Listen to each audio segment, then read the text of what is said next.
second hour. We've got our friend Joel Siegel joining us. And that's all coming up today on The Backstory.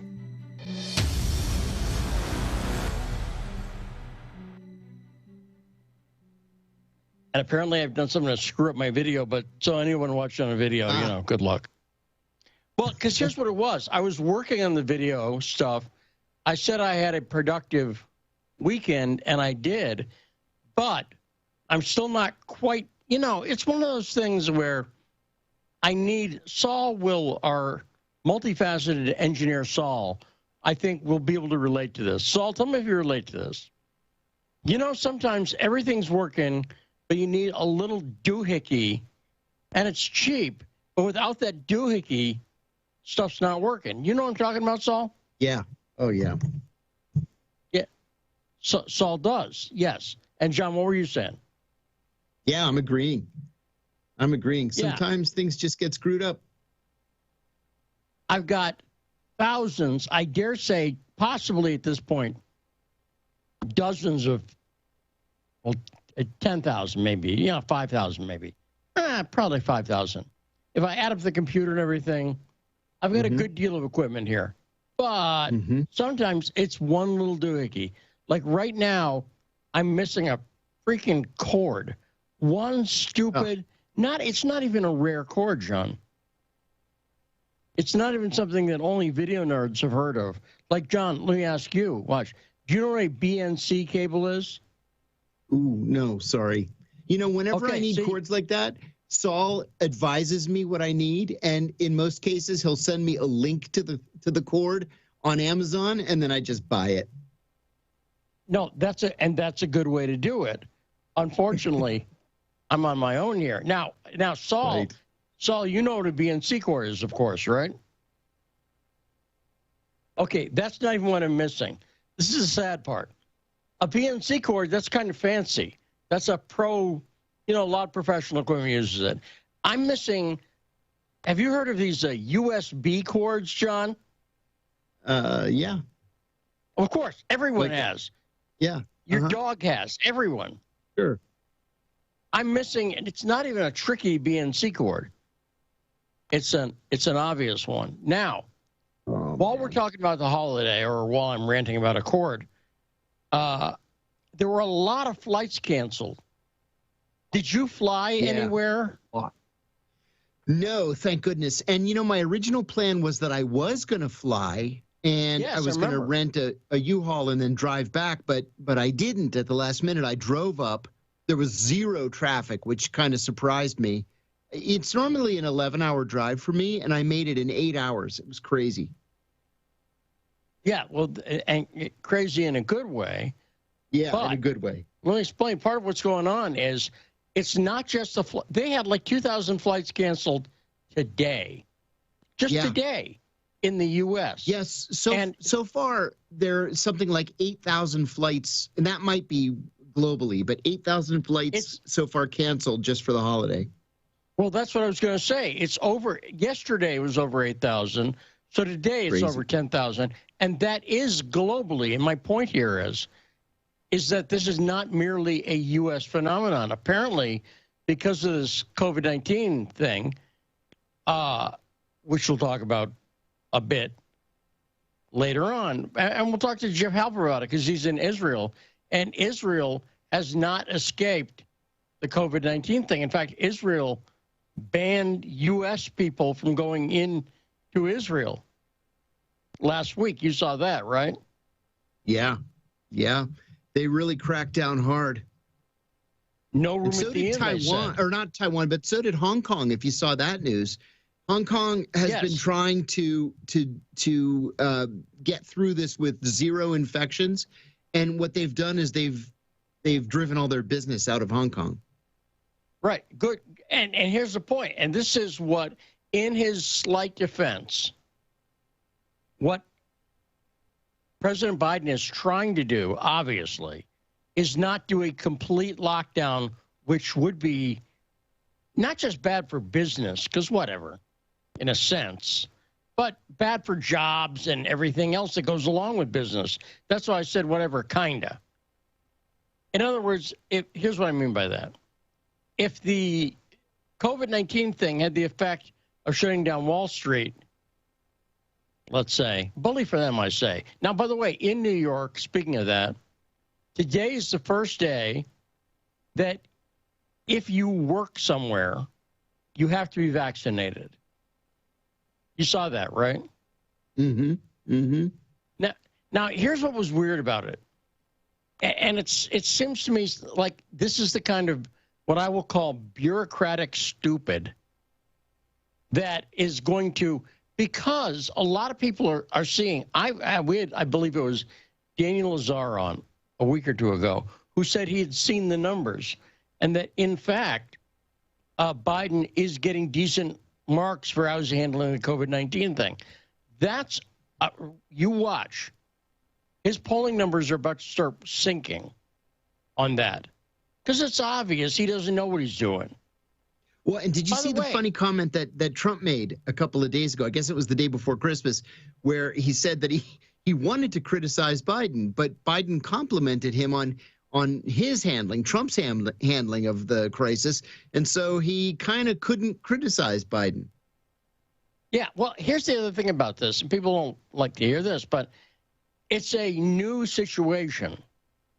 In other words, you're not dealing with the kind of normal problems that you deal with when you're president. This is a new situation.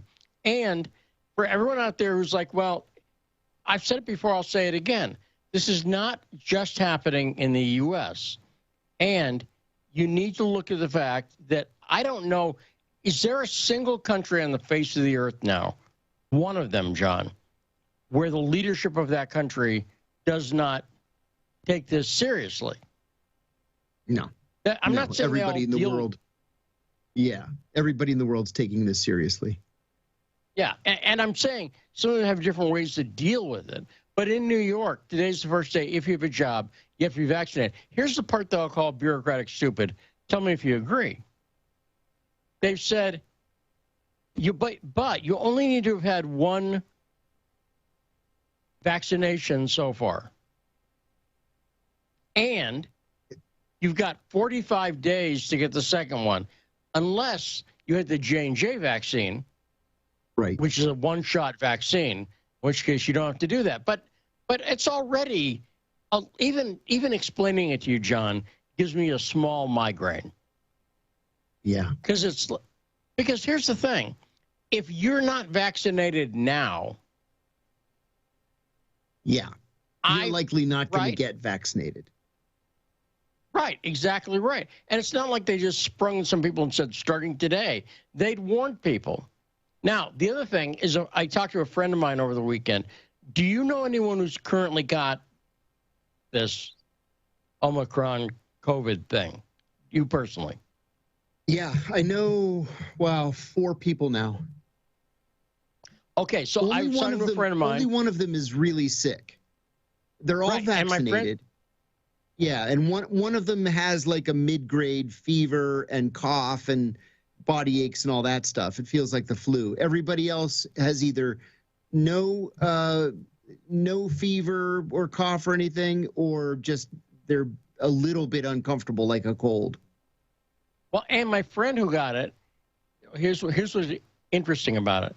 So this part's not interesting. It's interesting because I care about him, but he said one of the symptoms is he's tired all the time. Yeah.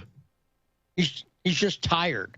It's like a flu where you're tired. But the flu will do that to you too. Right? Sure. Now, what's interesting is he's in Southern California. He said getting tested was not easy.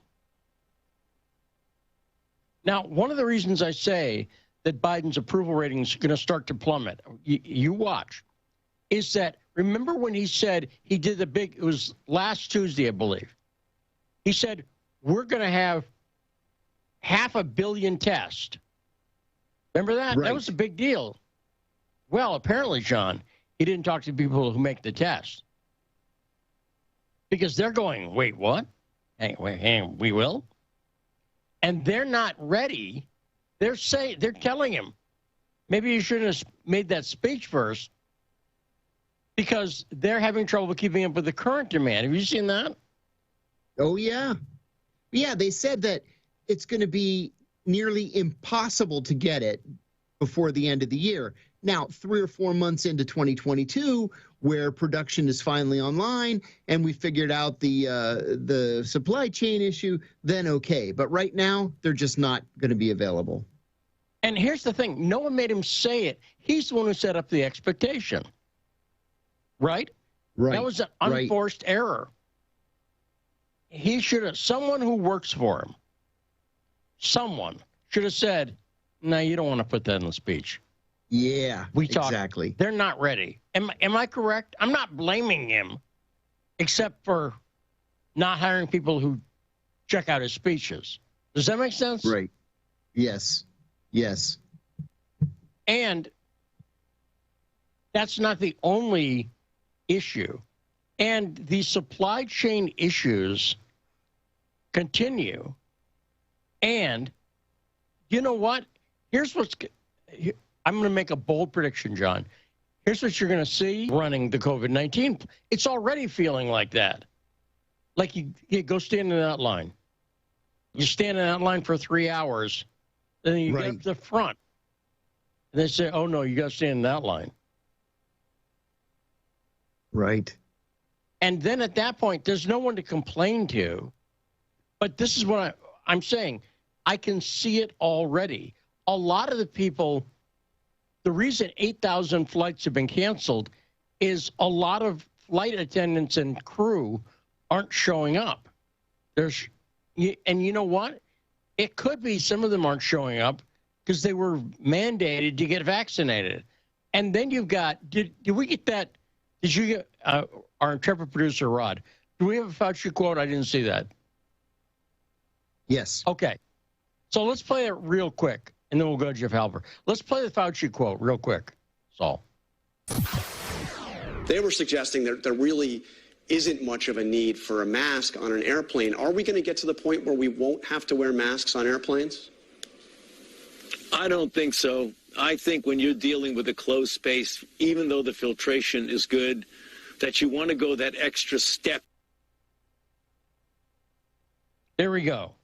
And what is he saying there? What he's saying is you're going to wear the mask, and even though the filtration is good, tough it out, right? Mm-hmm. And like I say, I think it's going to be bad. But coming up right after this, Jeff Halper is joining us from Israel. I want to hear about the COVID situation, and there's a lot of stuff going on there. Jeff's, of course, raised in Minnesota, but has been living in Israel for couple decades, I believe, and for a while, and we'll check that out afterwards. We got Jeff Halper and Joel Siegel on the best damn radio show in the world. It's The Backstory.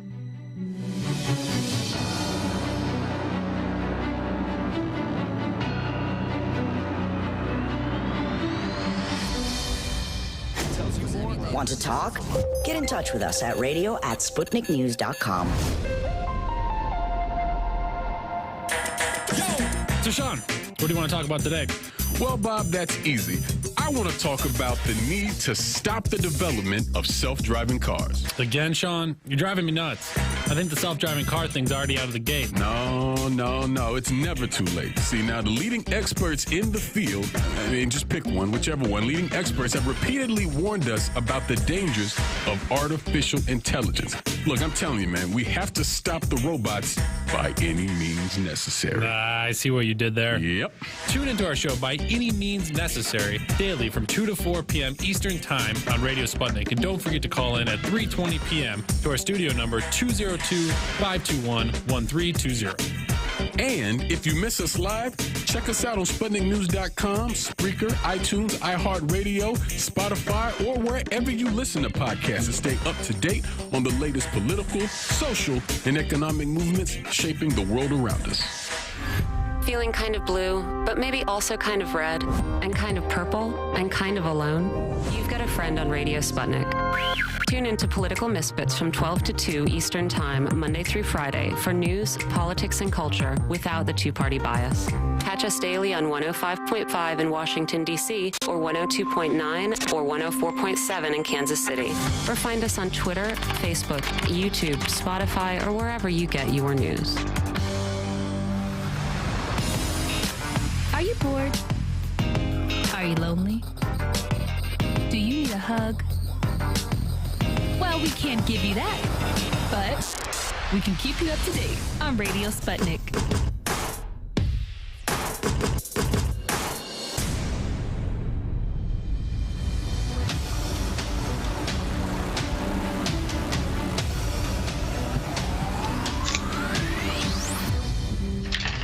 So a couple of quick programming announcements, reminders, whatever.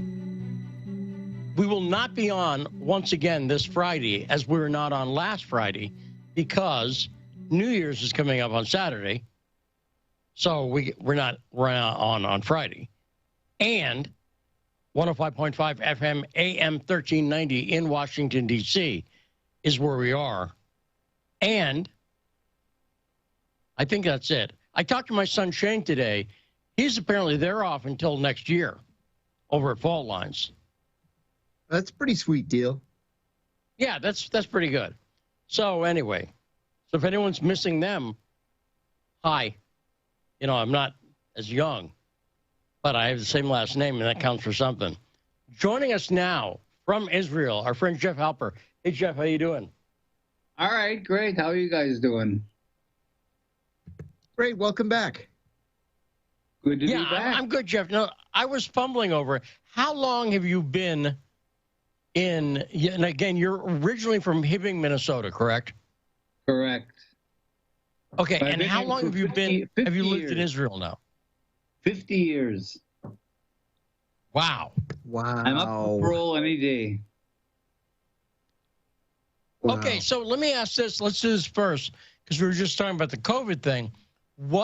We had all heard that Israel is like the most vaccinated country on the planet. Right. And there were like 58 levels, or not quite, but it was like 3 or 4, right? Right. Correct? And recently what I heard was about a week ago is, nope, if you want to go to Israel for maybe Christmas or something like that, some people like to do that kind of thing, yeah, forget about it. You're not getting in. So what's the situation on the ground now? But on the other hand, by the way, here in the U.S., you heard this, John, Joe Biden's reopening the African countries. Yes. You saw that, right? On New Year's. I saw that. It's supposed to be because the rate of infection has been dropping so rapidly that it doesn't make sense to target those countries anymore. Yeah, so that's, again, we're getting mixed messages here. What's happening in Israel? I assume the Omicron thing has hit Israel, but what's happening there, Jeff? Yeah, it hasn't really hit it badly. I mean, for all my criticism of Israel over the years, as you know, I have to say that the Israeli government has handled the whole corona thing very well. You know, it's been very proactive. You know, and you don't have the nuttiness in the States like you have in the States. Here, getting vaccinated isn't a big issue. You know, there's a few of, you know, mainly I think wellness types and, you know, new age types. But basically, everybody is fine with being vaccinated. The kids get vaccinated, you know, from 5 years old up.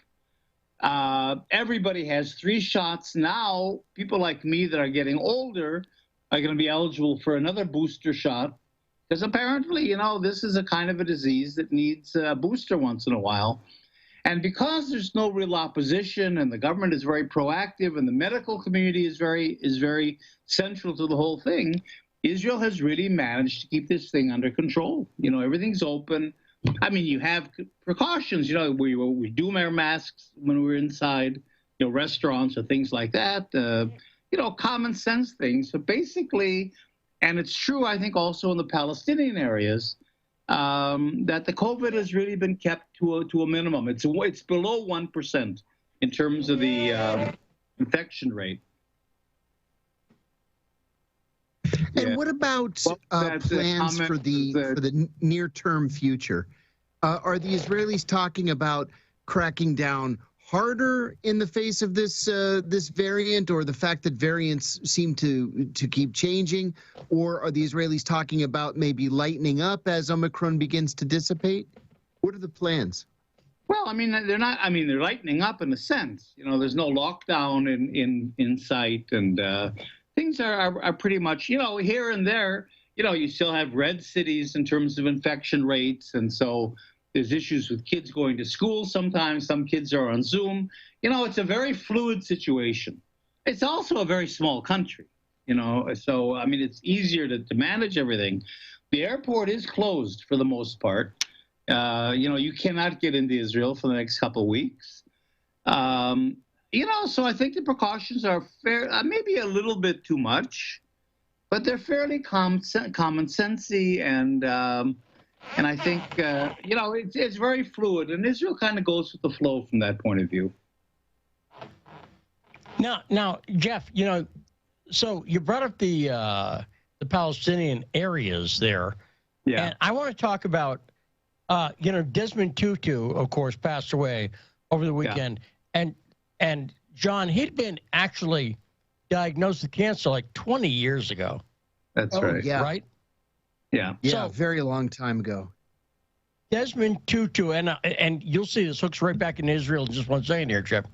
But with the death of Desmond Tutu, people are thinking about South African apartheid again. And Israel, sometimes, John, you've heard this, some people call Israel an apartheid state. Palestinians, activists in particular, like to call it that. Call it an apartheid state. Yeah. Jeff, say that again, because I'm asking you, first off, do you think it's fair to call Israel an apartheid state? Of course, it is an apartheid state. I've written a lot about that. You know, it's an apartheid state is easy. It's not a slogan or an accusation. It's a factual situation. An apartheid state is a state in which there are different legal systems and different citizenship status and civil rights and so on for people living under the same regime based on their racial background, their ethnic background, their religious background, their national background, or whatever. And clearly you have a situation. I mean, Israel says this is a Jewish country. So by definition, if you're not Jewish, especially if you're Palestinian, you do not have the same civil rights. You can't marry freely. You can't, if a Palestinian citizen of Israel, by law, marries someone from the West Bank, they cannot bring their spouse or their children to live with them in Israel, which is an absolute violation of the most fundamental human right, which is the right to have a family. So that from every point of view, it's a separate legal. There's separate legal systems. Palestinians are under a separate system of laws, including Palestinians inside Israel. In other words, you know, I'm not making that great a distinction between the occupation and Israel itself. And that's apartheid. I mean, that's the definition of apartheid, when you have under one regime, citizens living under different legal systems with different sets of rights based on their racial, national, religious, or ethnic background. Do you see any change at all domestically vis-a-vis this apartheid-style system under Naftali Bennett versus Benjamin Netanyahu? Because at least from the U.S. side, it seems like they're just two peas in a pod, and their differences are so minimal as to be essentially the same politically. Yeah, I mean, Bennett is to the right of Netanyahu. Yeah, you know, I think the big difference, I mean, there's no difference in policy, of course. The big difference is Biden. You know, for the last 50-some years, since 1967, since the occupation began, every American government had dealt with this issue, what they call the Israel-Palestine conflict.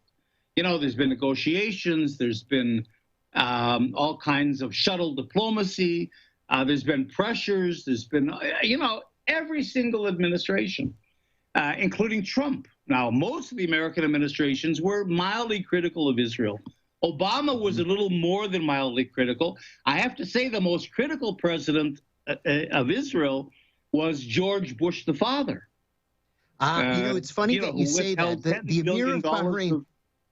Pardon me? The Emir of Bahrain once told me that George H.W. Bush was the first American president since Eisenhower to give the Arabs a fair shake. That's right, and to threaten Israel with economic sanctions as well. That's right. And on housing, that's exactly right. Trump Trump was very involved in this whole issue.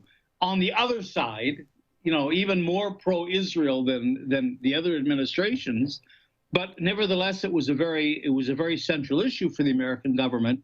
Biden is the first president since 1967 that does not care about this issue. He's not dealing with it. He doesn't talk to Bennett. He doesn't talk to the Palestinians. Blinken has absolutely no agenda in terms of this part of the world. It has to do partly with the fact that the United States, I think, after Afghanistan, is withdrawing from the Middle East completely. The United States is busy with its China pivot. Now that we've exhausted wars in the Middle East and killed a couple million people, now let's do the same thing in Asia. And so, in a sense, Bennett has a free pass. There's no criticism. The Palestinians have been completely marginalized, including in the Arab world. It's very difficult for them to struggle and resist anymore. And basically, the whole Israel-Palestine conflict is off the agenda. It's off the radar. And that's where Bennett simply has a free hand to do anything he wants to do. He can build in the Golan Heights. He can build settlements. There's no pushback. There's no criticism. Nothing. The Biden administration has absolutely washed its hands of this whole issue. And Israel, from its point of view, has won. Now, Jeff, Biden turns out to be the most anti-Palestinian, pro-Israel president since 1967. By simply not doing anything, you're saying, through his inaction, you're saying, that's correct? Right. That's right. But it's an action that's he's very aware of the implications of that inaction. In other words, he and Kamala Harris have always been super pro-Israel. We have to remember the Democratic Party traditionally has been much more pro-Israel than the Republican Party. And so this is, even if it's in action, under the realization that he's letting Israel win and do whatever it wants to do. And in a sense, Biden is really saying it's over, and the Palestinians simply have to live with it. That's all. When Donald Trump criticized, I'm sorry, go ahead. Yeah, no, you go ahead, John, because I have a peripheral point. Go ahead. Okay, I was going to say, when Donald Trump criticized American Jewish voters for voting Democrat, it struck me as funny because you're right. Historically, Jewish voters have been Democrats and have voted for Democrats since, the Roosevelt administration. It was funny to me that he either didn't know that or decided to ignore it. Well, Jews are liberals. They're social justice is a part of the American Jewish ethos and so on. But, and so they've always voted a Democrat. I think in the last election, they voted 80% Democrat. But, even in the Obama period, when Netanyahu told American Jews vote McCain or vote whoever ran after that, I can't remember. Romney, American Jews voted 80% for Obama, even though Obama was seen as anti-Israel by Israelis. So that they don't vote Democratic because of Israel. Nevertheless, of course, the fact that Jews are very influential in the Democratic Party, it has a bonus for Israel in that they're able to control the Democrats, and especially the more radical and liberal Democrats that are getting more and more critical of Israel, like Bernie Sanders or AOC and that gang. But we also have to remember that Jews are very influential in the Republican Party as well. Sheldon Edelstein, that just died. And there are a lot of very rich Jews that support the Republican Party. So Jews don't vote Republican, but I think strategically they support the Republican Party because they want, first of all, the real pro-Israel forces in America are not American Jews. They're the evangelicals that outnumber American Jews by 10 times. And so it's the evangelicals in the Republican Party, together with Jewish funders, that keep the Republicans in the Israeli camp, even though traditionally they've been critical, and it's Jewish voters and the Jewish funding as well that keeps the Democrats in line. So Israel has really, I mean, Trump said it outright last week. Until the Jews control Congress, he said that in that many words. Yes. Yes. Yeah. No. And we played that, Jeff. And you know, it seems like I'm not telling you anything you don't know. If I say there's contradictions here, you've been living them. You're in Israel. You're on the left, right? And so, for instance, and these are long-standing contradictions. And for someone like Trump, it's got to be baffling. But in a sense, it's right inside his own family. For instance, Jared Kushner was in the administration, but Charles Kushner, Jared's father, was the biggest Democrat donor in New Jersey. John, he's clearly a big Democrat and as close to Netanyahu as you can get, while still having him sleep over your house sometimes. Close personal family friend. That's right. Very close. Going back decades. Yeah. And Jeff, what I was going to ask you is, you know, you talked about the people on the left caring about social justice, except for Palestinians. Yeah. Right? Yeah. I mean, this is why I said, I'm not telling you anything you don't know. What's it like knowing that on one hand, you hear a lot of, I'm going to call it rhetoric, I don't mean in a negative sense, only in the sense of people talking about things. You hear a lot of talk about social justice, but when it comes to issues like the Palestine issue, what's it like experience that contradiction, particularly from your perspective as someone living in Israel? What's that contradiction like? Well, it's very infuriating, of course, because, you know, Jews have sort of cornered the market in terms of social justice. You know, we have the Holocaust, which is the ultimate, you know, social injustice, calamity, and so on. We've got the pogroms. We've got a history of persecution that we bring up all the time. We're always bringing, and we're very proud of the fact that Jews were very involved in the civil rights movement in America and the anti-apartheid movement in South Africa. And, you know, Karl Marx was Jewish, and the Trotsky, and, you know, we pull out all our cards and all our bona fides in terms of our credentials in terms of social justice. But then it's true when it comes to Israel, all that goes by the board, you know, and you know, it's more than hypocrisy. I think it's a betrayal of Jewish tradition, you know. So that I think, you know, to some degree, it has to do with the Jews themselves in the States. I think Israel, you know, as Jews have become less religious.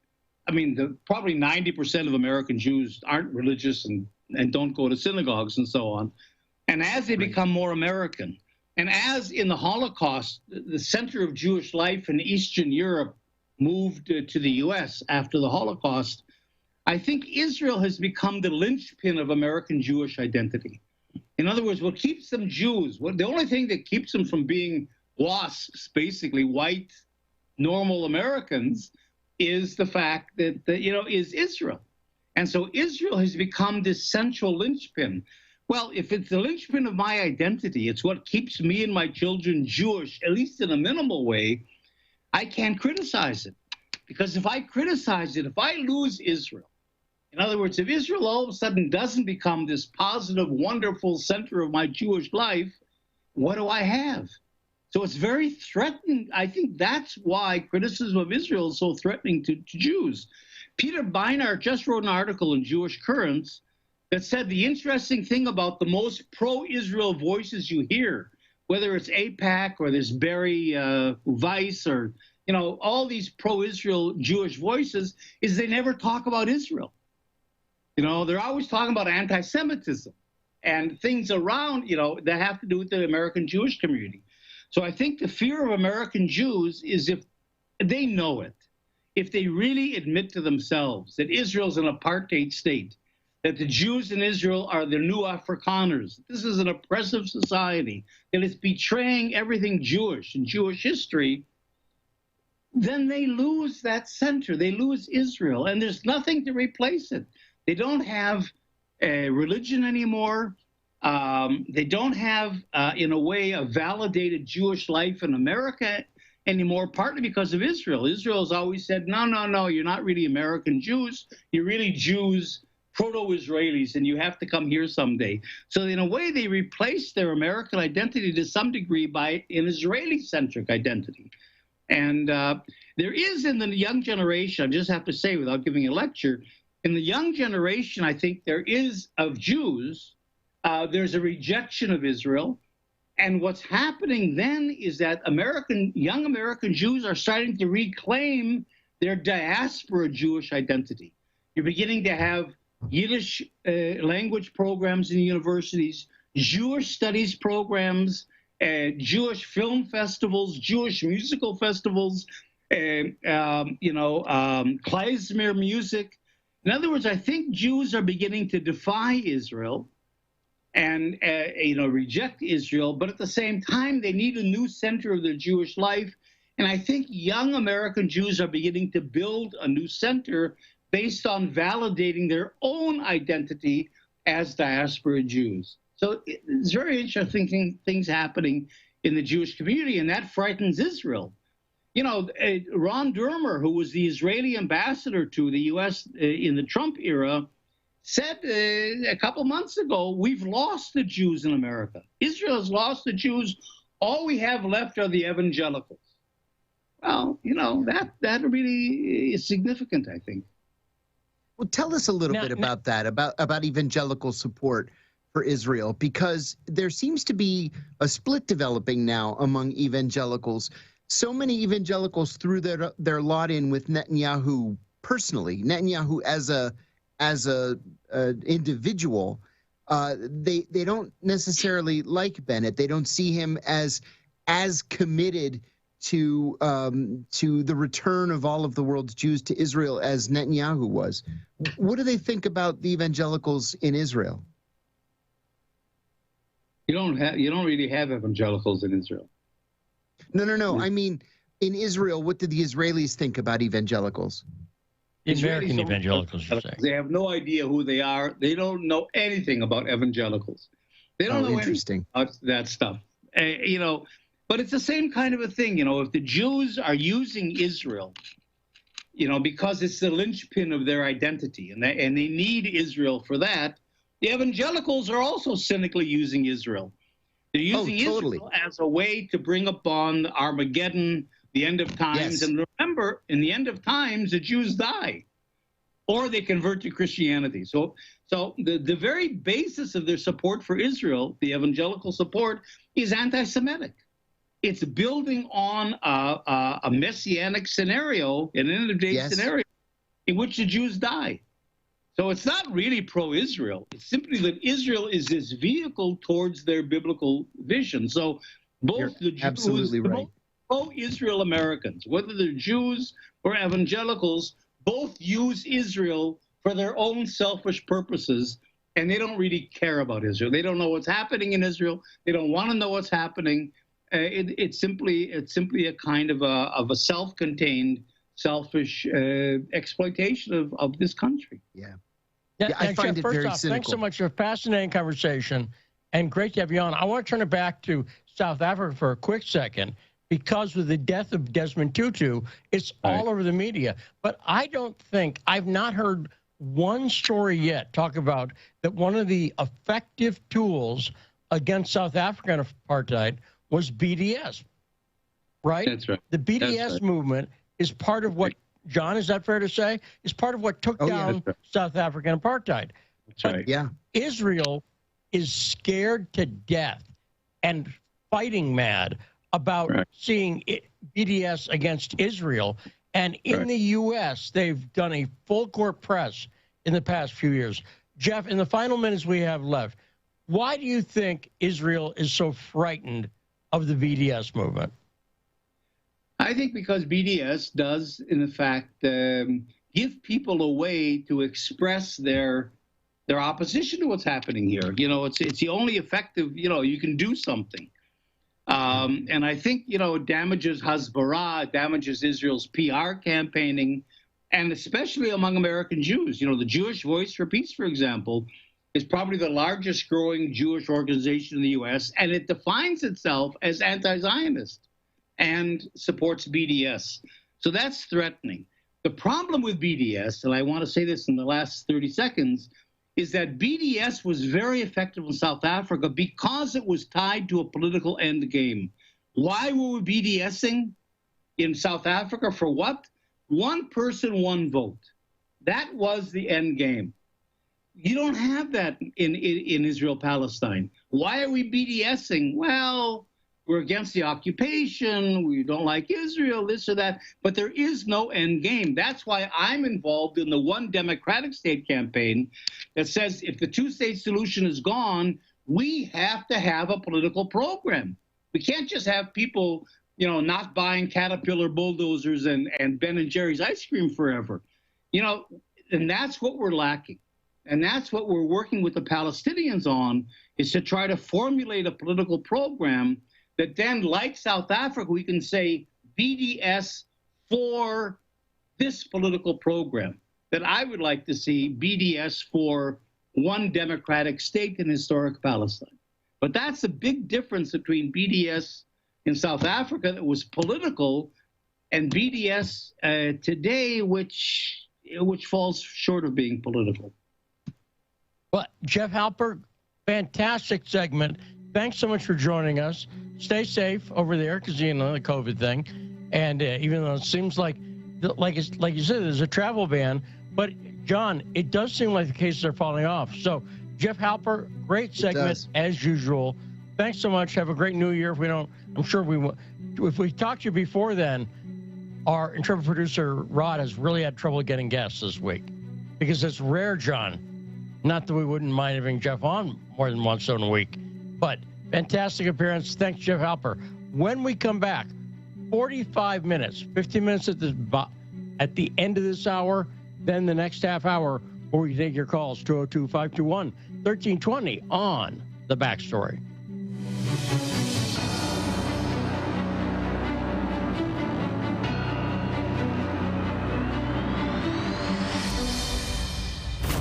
Every day we ask questions. How is Facebook going to prevent suicides? Well, do you see this as being a human rights violation? Are the cows really stinking up the planet that much? To move ideas forward. A gravitational wave is a ripple in the fabric of space and time.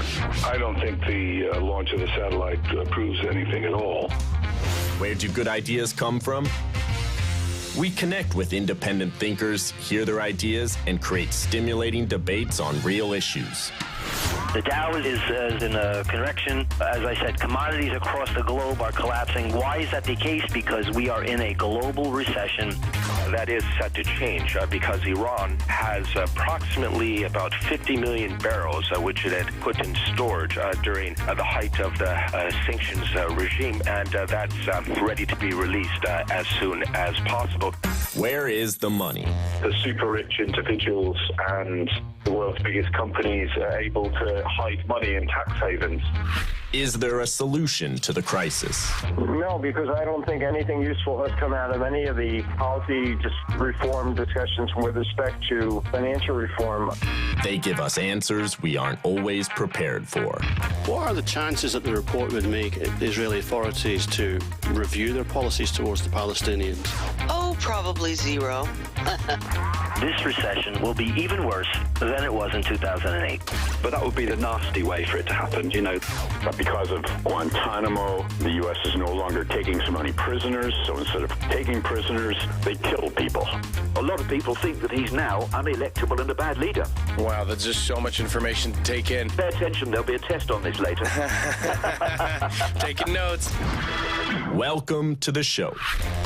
Wow. This is crazy. We're definitely talking sci-fi over here. From 20 years ago, people would never have believed this. Crazy times we're living in. I'm still trying to wrap my head around this story. This is a fantastic story. Yes, it is a fantastic story, and it's a worldwide problem. Welcome to the party.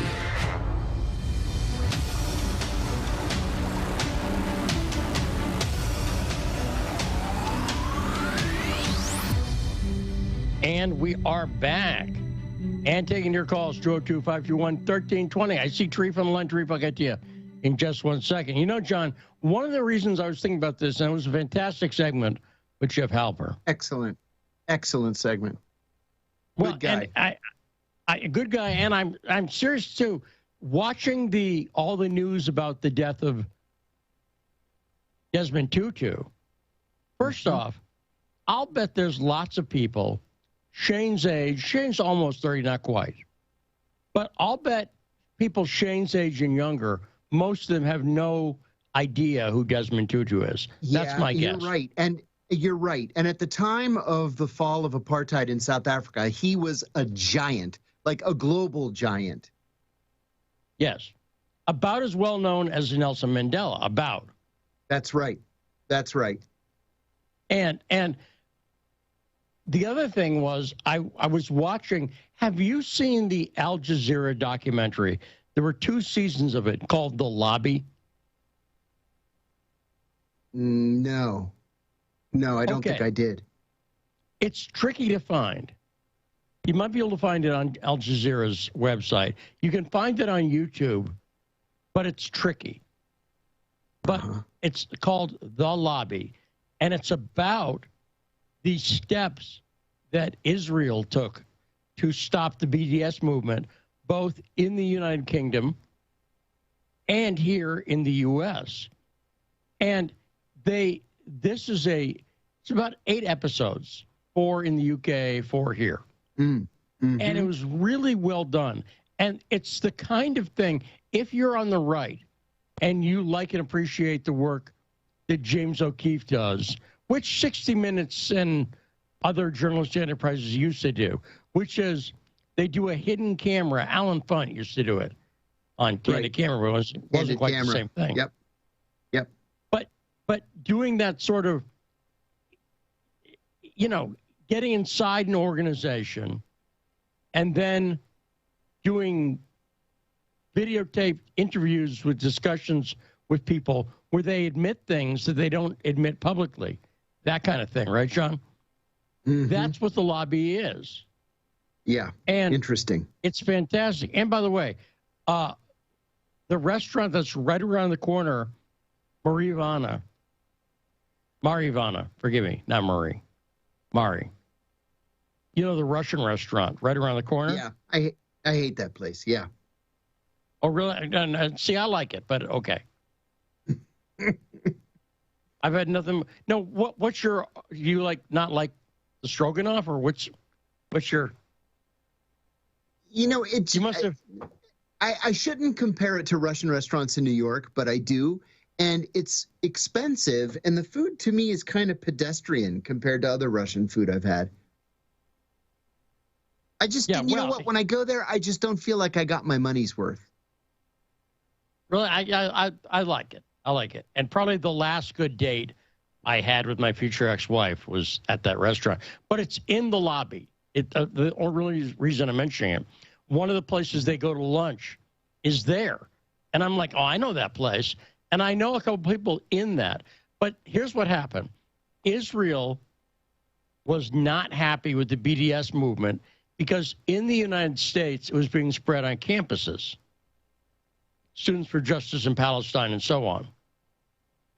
And so they started a campaign of social media propaganda. And they admit to it right in the documentary. And that's the lamest thing they do.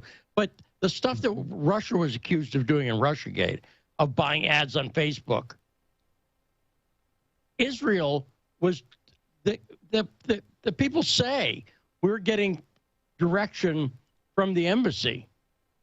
This is not like, well, we're doing this and, we're pro-Israel. No. They're saying a foreign government's officially was doing this sort of thing in the U.S. And again, everyone's freaking out about ads on Facebook, which were never even tied to Russia. Here, it's admitted. It's really fascinating, Sean. The fact that you haven't seen it yet or heard about it, it's not you. It is a shocking in how obvious it is. And all of it was aimed at stopping BDS. And if people don't like media manipulation, watch this documentary, The Lobby. Watch it, because it is chock full of manipulation. And it shows how events were staged. And by the way, one of the big outlets that would push the propaganda is, of course, Fox News. I'm just saying. Yeah. Fox, because there was also a full court press to get Republicans into the fold. And now, as Jeff was saying, they become the main battering ram, the main pro-Israel force in the country. But I think whenever I talk to people on the right who are real gung-ho pro-Israel, they generally have no idea what they're talking about. Does that make sense? Yeah. Oh, yeah. Yeah, I agree with that. They just don't understand it. Or they think, well, I'm supporting Israel because the Bible. Well, actually, that doesn't even make sense from a Christian perspective. And I got one other, speaking of Christianity, I got one other question for you, because you're Greek, you know the Orthodox religion much better than I do. Here's what I know about the holidays, and I've learned this working here at Radio Sputnik for a few years. Russia is about to enter their long Christmas holiday season, where it's not like here. We had Christmas on the weekend. Right. Boom, it's over, waiting for New Year. And then that's over, we're back to work, right? That's right. In Russia, have you learned this since you worked here at Sputnik? They really take a long, like a month-long winter. Yes. Have you learned that? Oh, yeah. Yeah, Russian Orthodox Christmas is in early January. And you're right. It's an entire season that begins in December and goes through, I think it's January 6th or 7th, Christmas. It's a very big deal. Everything shuts down. The whole country shuts down. Most employees get a 1 month Christmas bonus, 1 month of salary. It's a very big deal. Now you almost answer the question I'm about to ask you, so forgive me if it's redundant. But you're saying there's a religious basis for that. It's not merely cultural. Oh no, it's cultural. It's cultural because in other Orthodox countries like Greece and Bulgaria and Romania, Moldova, Albania, they don't do that. I mean, for us, Christmas is December 25th, and people generally shut down the week between Christmas and New Year. But for the Russians, it's by far the biggest holiday of the year. For everybody else, all the other Orthodox countries, the biggest holiday of the year is Easter. That's when, 47 days of Lent, Holy Week is a hard fast, everything shuts down, and then the biggest celebration of the year. Yeah, so very interesting. Yeah, I wasn't sure if it's because the winters are harsh or what. You know what I'm saying? I wonder. Yeah, that could be it. That could be it. Yeah, just, by the way, it's currently 18 degrees out. I was up late, and this morning, the Starbucks is about 2 blocks away. They open at 5 in the morning. And this morning, it was like 20 degrees and windy. But I've learned I own, forget anybody's little face mask out there. My face mask goes from my eyeballs to the bottom of my neck. Does that make sense? Oh, yeah, yeah. And I'll tell you, it makes all the difference in the world. It really does. Also, I got a Bluetooth beanie for myself.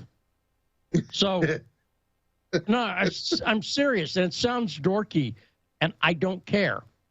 It's a beanie I can wear. It's got two little speakers on either side of the ear. So when I'm walking, I can listen to the news and not think how I want to. I'll tell you the big thing that I got to watch out for is slipping.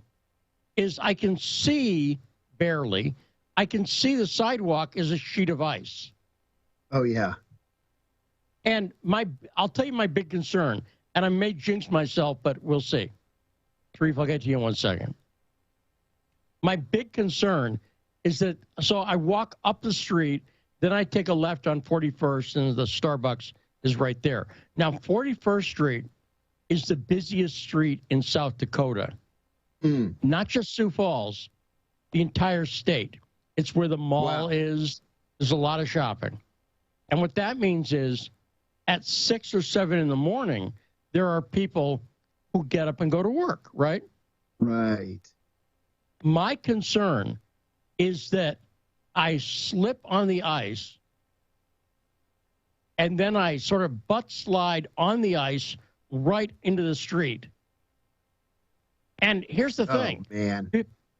People watching, it would be hilarious until they saw my head get crushed. You see what I'm saying?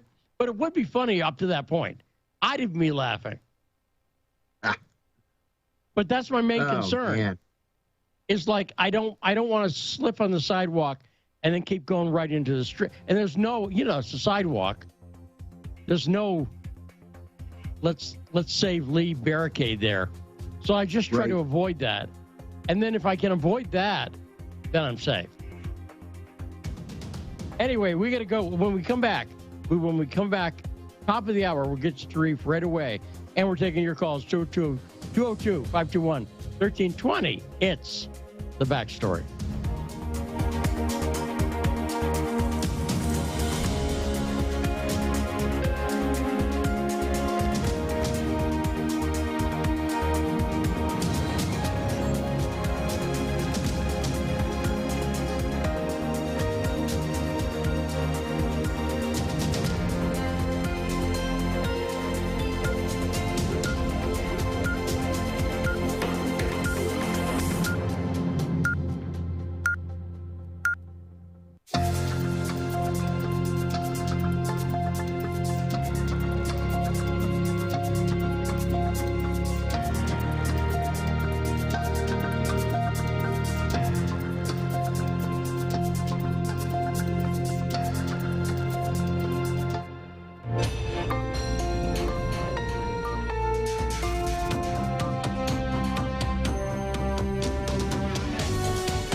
Listening to Radio Sputnik. Telling the untold.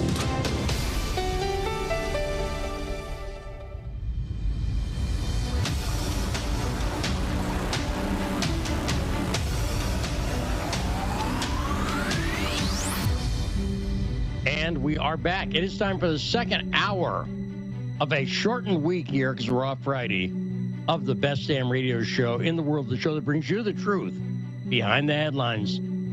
I'm investigative journalist Lee Stranahan. And I'm former CIA officer John Kiriakou. And this is The Backstory.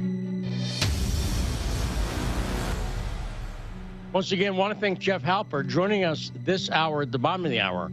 Great friend of the show, and Funkmaster Joel Siegel will be joining us. It's The Backstory.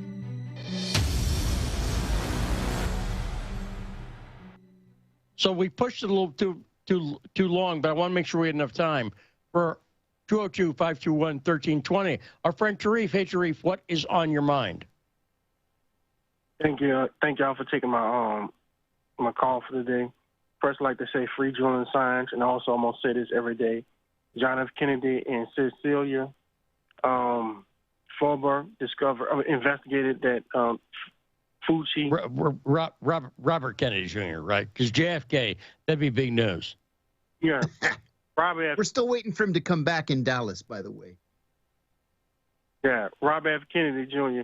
investigated that they had the INH had funded illegal experiments against foster children back in the 80s in New York.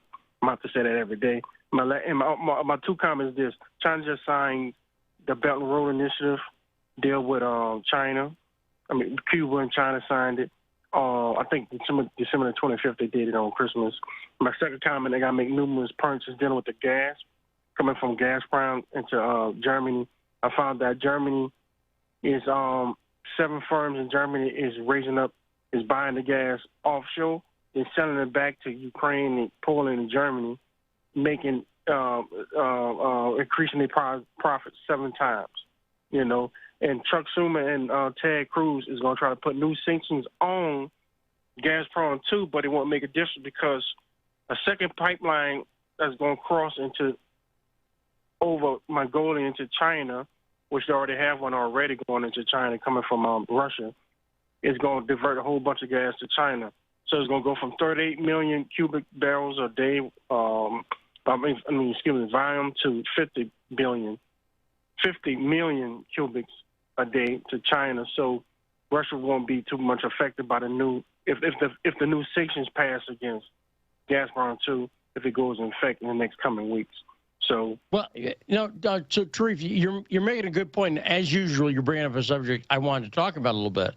But John, have you seen the stuff going on, this kerfluffle about the gas between Germany that went to Poland and so on? Have you seen that? Yeah, I sure have. So, a few quick headlines. One thing is Russia's saying that they want the Nord Stream 2. They think that's all going to be wrapped up by the middle of the year.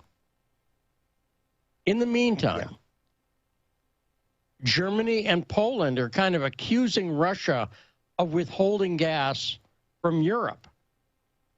Now, what seems to be actually happening is that Russia kind of had reversed the pipeline that they were using, and now Germany, as Terry's pointing out, is sending gas, because they already don't have gas. Again, Peter Oliver's on vacation this week, but we'll have him clear this up after the new year.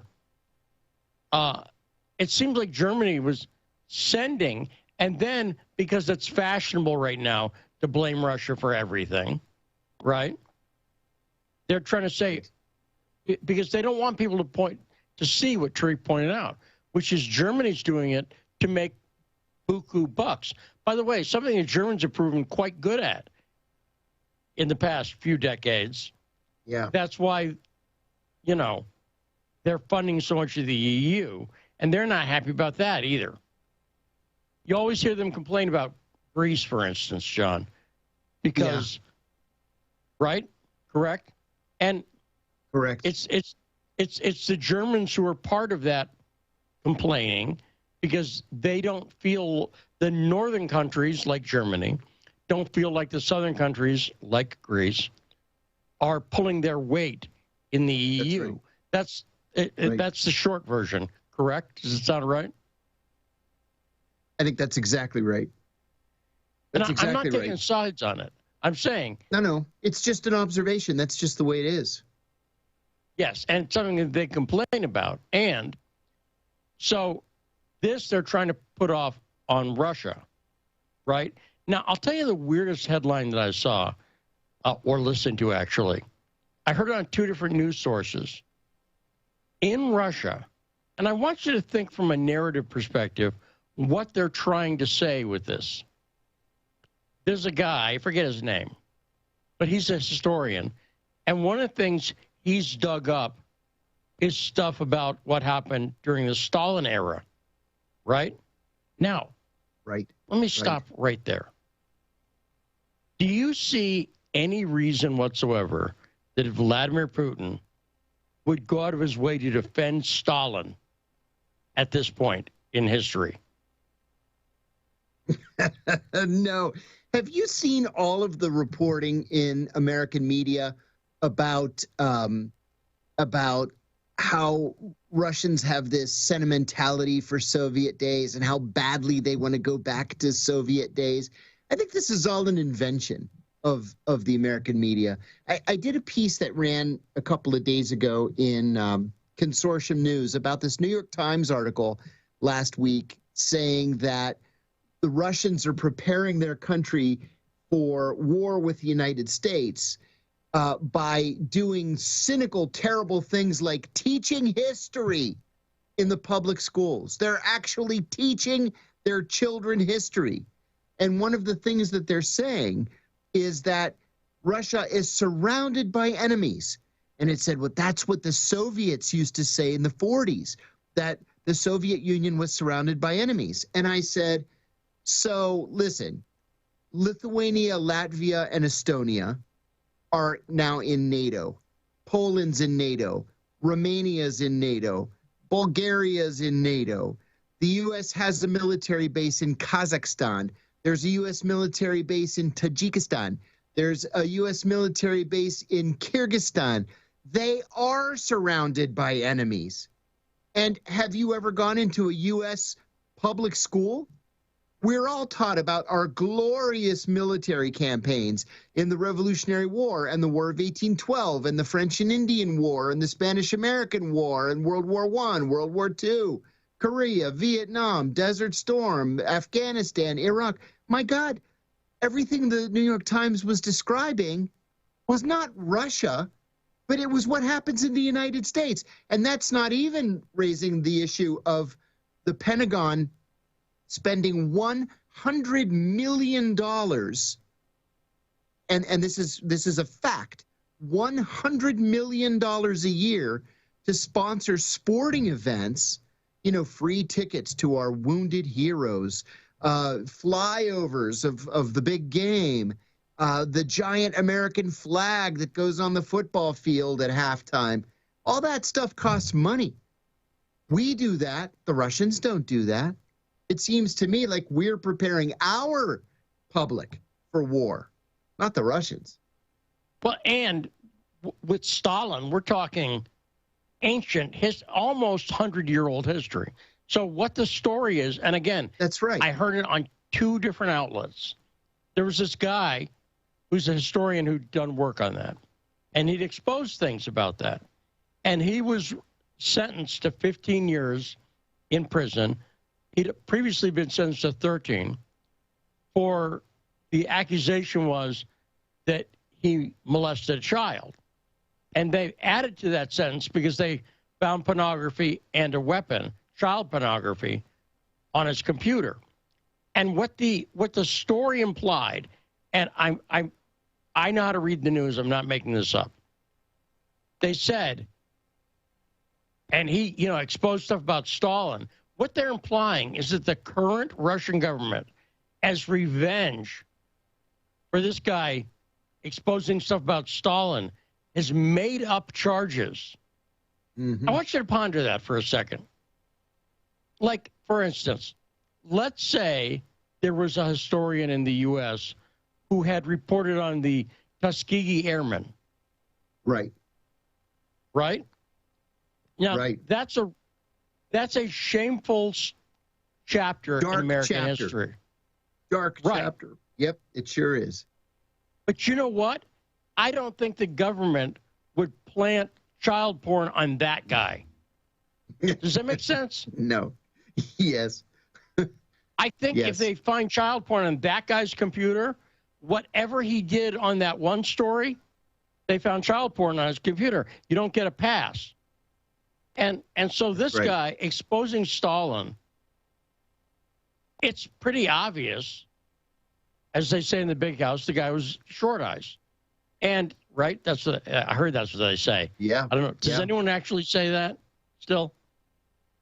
I haven't heard it in a long time. Right. But I read it in some book. Maybe it's a Mickey Spillane book. I don't know. But the point is, this is what the implication is that Russia is so defensive about Stalin. I heard in the big press event that Vladimir Putin did last week, he's critical. I've heard him be critical. He's realistic. But here's the thing. Yeah. What he does is exactly what any American president would do, which is if Joe Biden got a question about the Tuskegee Airmen at a press conference, Do you know what? I would not expect Joe Biden or Donald Trump or or Barack Obama, anybody. I wouldn't expect them to go, you're right, that was awful, I quit. We're a horrible country. Yeah. I quit. Right? They'd go, right. That was a dark chapter, and then they'd go on to the next question. Right? So. Exactly. And they wouldn't say, arrest that person. We can't talk about that. These questions come about things in history all the time. U.S. presidents, like presidents or leaders of any country, realize their countries have history that they had nothing to do with, right? Right. And any leader can do, period. Any leader.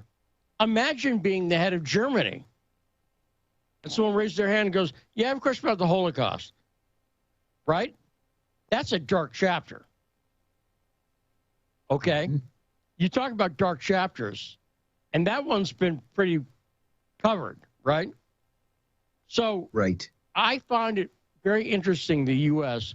is trying to push these anti-Russian narratives to the point where they're acting. It goes along with that stupid thing, Karen, I'll get to you in 1 second, that Ted Cruz said about Vladimir Putin being a communist. No, he's not. No, he's not. The communists don't like him. There's a Communist Party, and they're not pro-Putin. So whatever. 202-521-1320. Karen, what is on your mind? I finally managed to call it a rational time, huh? Okay, well, it wasn't right at the end. Yeah, yes. You got some time. Go ahead. Oh, okay. So I'm going to ask the first question that I intended to ask. Then if we have time, we can go back over the second question that I asked you the last time when you told me, please call us earlier. But this is the question for today. I presume that you know, maybe you didn't get an invitation, sorry about that, but I'm presuming you know that Bill Gates' daughter recently got married. And I wondered if there was more to the story than just a young couple in love. I wondered if it was an arranged marriage or if you had an inside scoop on that, because she married, if I'm not mistaken, a non-American, and I have nothing against doing that, but it was noticeable. And from her perspective, I guess from where he's from, arranged marriages might occur regularly. So I guess I'll just bluntly ask, to your knowledge, was that an arranged marriage? I don't know anything at all about it, John. Okay. I'm embarrassed to say that I did not even know Bill Gates had a daughter. Sorry. Okay. I'm sorry. I'm going to Google it now. But no, I don't have any idea. I think that he is from Egypt, and I know that in Egypt it's not unheard of for arranged to happen. So I was wondering if it was an arranged marriage, if it was, I'm not going to make derogatory comments right now about young couples getting married, but I tell everybody in my life, don't get married before you're 35. But anyway. Seriously. That's good advice. Take it from somebody who's been divorced twice. Okay. Yeah, the guy's name is Niall Nasser. The wedding cost $2 million, which is pretty nice. I don't know, to tell you the truth. I don't know. Well, I'll check it out. Let me say, I don't know anything about it, but I'll say this. There's a gray zone somewhere between clearly arranged marriages, which that is a thing that happens in some cultures. I'm not suggesting there's anything wrong with arranged marriages, incidentally, because, a great deal of the time when somebody is in an arranged marriage, they don't end up getting a divorce. Maybe they need one, but a good deal of the time that doesn't happen. So I'm not suggesting that there's anything morally wrong with it. I just want to make that clear. Well, I don't. So I'm not. If someone came to me and said, I've been put in an arranged marriage, I don't want to marry this guy, I don't think they should have to. On the other hand, you're right, and interestingly, they found that some arranged marriages last longer, and part of it is you're not confused by love or infatuation. Does that make sense, Sean? That yeah. You're yeah, it makes plenty of sense. You know what happens is, not that I know from any personal experience, but when people have talked about long-lasting marriages, there's a settling and deepening of relationship that happens. But when you start off with the dopamine high of infatuation and all that stuff, and you're in love and you're fated to be together and all that stuff, right?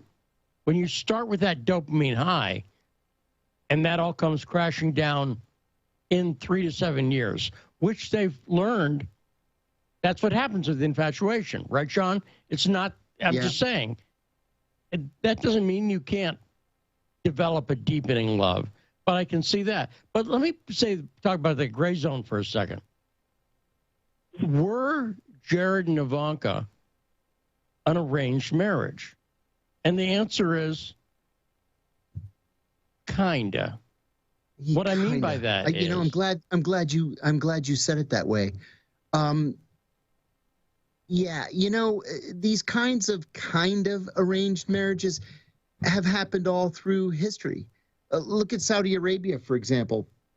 The Al Saud family and the Al Rashid family were warring against each other for generations to see who would lead Saudi Arabia.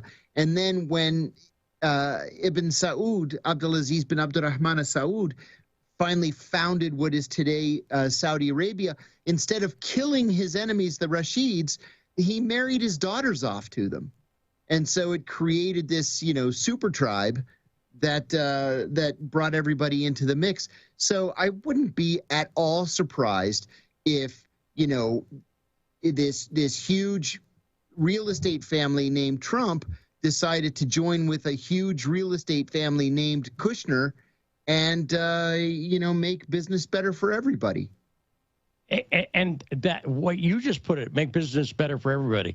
That's exactly right. You also see this in Saudi Arabian history in the 1700s, where Wahhab, that's where Wahhabism comes from, married into the House of Saud. And correct? That history, that happened. Yeah, the Wahhab was go ahead. Sorry. Well, and I was going to say, you saw it on The Sopranos. It's fictional, but sure. Because, and that's what I say, kind of.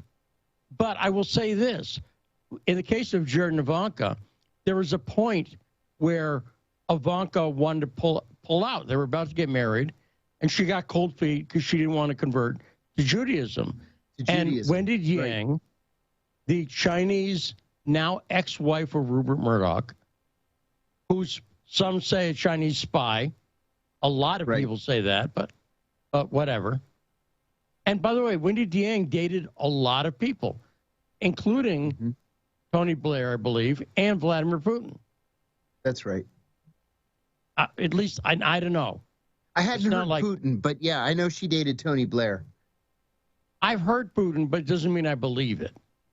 But does that make sense? Yeah. And sometimes they thought people like to start rumors like that because then they go, you know, people went on a date or something, or they had dinner or whatever. And then that's not the same as a serious relationship like Rupert Murdoch and Wendy Yang had, which they were married. That's a serious relationship.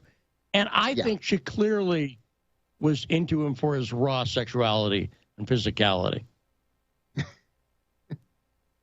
Or it could be his sons are older than she is. Yes. And again, I got to say, whatever. And I said this to someone with a younger girlfriend. So I'm who am I to judge? Well, here's the thing. I don't have billions of dollars. So anybody going out with me, anybody ain't in it for the money. Yeah, me too. With Rupert Murdoch or Donald Trump, my guess is the money. The Benjamins, John, you know. I would expect that, yes, that would be true. It would be, I mean, my God, Lee, I would marry Rupert Murdoch if I had access to that kind of money. But he never asked me. And he may be available. It's possible. But I'm going to go back to Karen, and then Ingrid, I see you. We'll get to you right after this. Karen, what's your second question? Okay, well, I just wanted to go over again, not necessarily today, but time permitting. John shared with us, I believe, the story of, how he got put in jail. And so I wanted, just to spend a lot of time on whether or not, if you had a security clearance, my boss wanted to get rid of you, what the possibilities were that you would be, framed and set up and put in jail for doing nothing wrong, just basically because you had a security clearance and it was easy to put you in jail because Good question. Good question. The question basically is it worth getting a security clearance because you think it's the key to a job and to a career? Great question. And it's one that I'm asked with some frequency. There's no easy answer, but one of the things that I've noticed the government has been, when I say the government, I mean the Justice Department has been doing, and they started doing it after my arrest, and that is making accusations of child pornography. For example, Matt DeHart was a military whistleblower, and when it became apparent that he was going to be arrested for his whistleblowing, he fled to Canada. And the Justice Department went to the Canadians and said, oh, we want to arrest him not just for espionage, but for child pornography. And the Canadians said, oh, okay, well, we don't want any perverts in our country. So they sent him back to the United States. Well, he goes in for arraignment, and the judge said, well, where's the evidence of child pornography? It turned out there was no evidence of child pornography. There was no child pornography found on his computer. They just said that to the Canadians to make the Canadians expel him. And then just after Matt DeHart was arrested, Josh Schulte, the Vault 7 whistleblower, when he was arrested, he was also charged with possessing child pornography. So they've accused Julian Assange of, sex with these women and possibility of child pornography on the WikiLeaks servers, if you recall, from 2009. This is the accusation that they make against people who have security clearances, whose politics they don't like, is that they have child pornography. So you've got to be careful. If you have a security clearance and you feel your politics very strongly, you're going to run this risk of falling afoul of the Justice Department or the intelligence community, and they could very easily set you up, very, very easily. So I've told people who have asked me the same question, if you don't feel passionate about the idea of federal service, then don't do it. And if you get a top secret security clearance, even if you only have it for one day, everything that you write for publication for the rest of your life, you have to send to the CIA or DOD or FBI or whatever your home base was for them to approve it. So for most of us, it's just not worth it. Yeah, great question, Karen. I got to quickly go to Ingrid in D.C. Ingrid, what's on your mind? Can you hear me? Weird connection. Ingrid, I can't hear you. Okay, just back to the arranged marriages. In Egypt, maybe there are some that are arranged in what people think of as like the parents just do it without the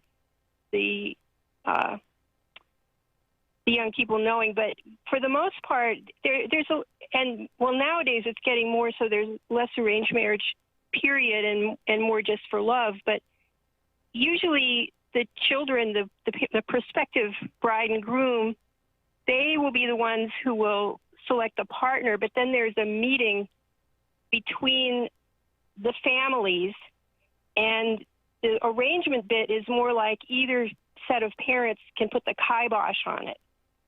It's kind of more like when you talked about the House of Saud, you left out the centuries of that kind of arrangement going on between European nobility trying to avoid wars.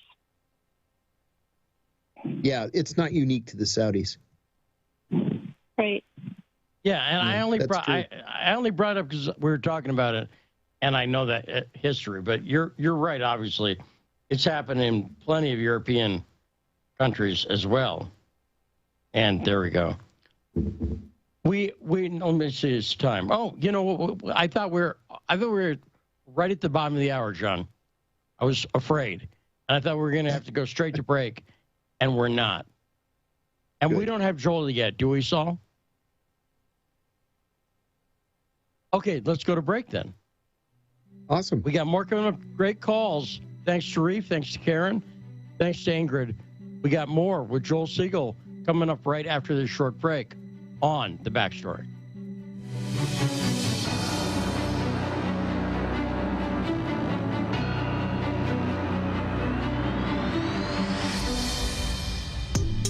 Stuck in traffic? No problem. Stay informed. Stay tuned to Radio Sputnik on 105.5 FM or 1390 AM in the Washington, D.C. area. Need more? Follow us on Facebook or check us out on SputnikNews.com. When the going gets tough, the powerful want propaganda. But we won't let them cancel the facts. Whether you're woke or drowsy, we know that you can handle the truth, and we're giving it to you every morning.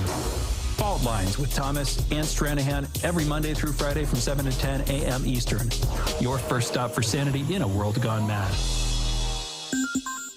In a media landscape filled with so-called journalists acting as stenographers for their billionaire bosses, there is a desperate need for news, analysis, and perspectives that buck the status quo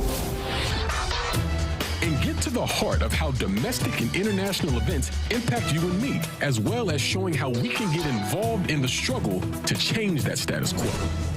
Check out By Any Means Necessary on Radio Sputnik, Monday through Friday from 2 to 4 p.m. Eastern, to hear the stories and voices that mainstream media refuses to tell you. And join us as we connect the political, social, and economic movements shaping the world around us. That's By Any Means Necessary, Monday through Friday at 2 to 4 p.m. Eastern, right here on Radio Sputnik. Hi, I'm political analyst Garland Nixon. And I'm political scientist, author, and nationally syndicated columnist Dr. Wilmer Leon. We're the co-hosts for The Critical Hour, airing Monday through Friday from 6 to 8 p.m. Eastern Time here on Radio Sputnik in Washington, D.C. We close out your day with a thorough and hard-hitting analysis of the day's top stories, where we bring in brilliant scholars, authors, and investigative journalists from around the world. And on Fridays, it's panel time, when we do a roundup of the week's most important issues. Join us to keep up with the world's top stories. Enjoy an in-depth analysis. And have a little fun along the way.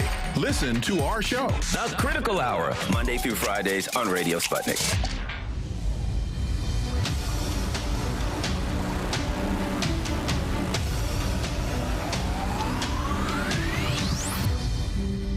And we are back for the final half hour of our Monday show on a short week. Again, we will not be on Friday, and we hope you have a Happy New Year. But here we are today. And again, a great segment with Jeff Halper. And now joining us, great friend of the show, Joel Siegel, legislative aide for a long time on Capitol Hill and funk master on the bass, Joel Siegel. Hey, Joel, how you doing? Hey, happy holidays, Merry Christmas to all the listeners, and Happy New Year, happy holidays. Yeah, now, Joel, before we get into it, because we got a lot of stuff to talk to you about, including whether the Build Back Better thing, Joe Manchin, and blah, blah, blah. Before we do that, and it's not even a base question, we had Jeff Halper on the show before. He is a, leftist political activist who's lived in Israel, what do you say, 50 years, right, Sean? Yeah. Yeah, 50 years. 50 years. And because we had the death of Desmond Tutu over the weekend, I was thinking about this, and I'm curious, Joel, as a longtime, so it's you have a different experience than Jeff Halper. But what are your thoughts, being a Democrat and seeing how they've supported things that happening to the Palestinians, that if they were happening to people in America, I don't think you or anybody would be in favor of. And we also talked briefly about BDS, because that was one of the things that took down South African apartheid. And Jeff had interesting thoughts on that. But the BDS movement here, which started on college campuses, the Democrats have not said a word. Well, you know, John, he mentioned Ben & Jerry's ice cream. Did you see that Illinois' legislature a few months ago passed a law that said you can't divest if Ben & Jerry's, whoever their parent company is, they said, we can't put any Illinois pension money, and there's a lot of it, into that parent company because of BDS. Did you see that? Yeah, I did. So stupid. And so, Joel, that's a big setup. But let me throw it over to you and just don't screw this up for me by clucking your tongue a couple times again. I don't know. That'd be bad. But Joel, what are your thoughts on this issue?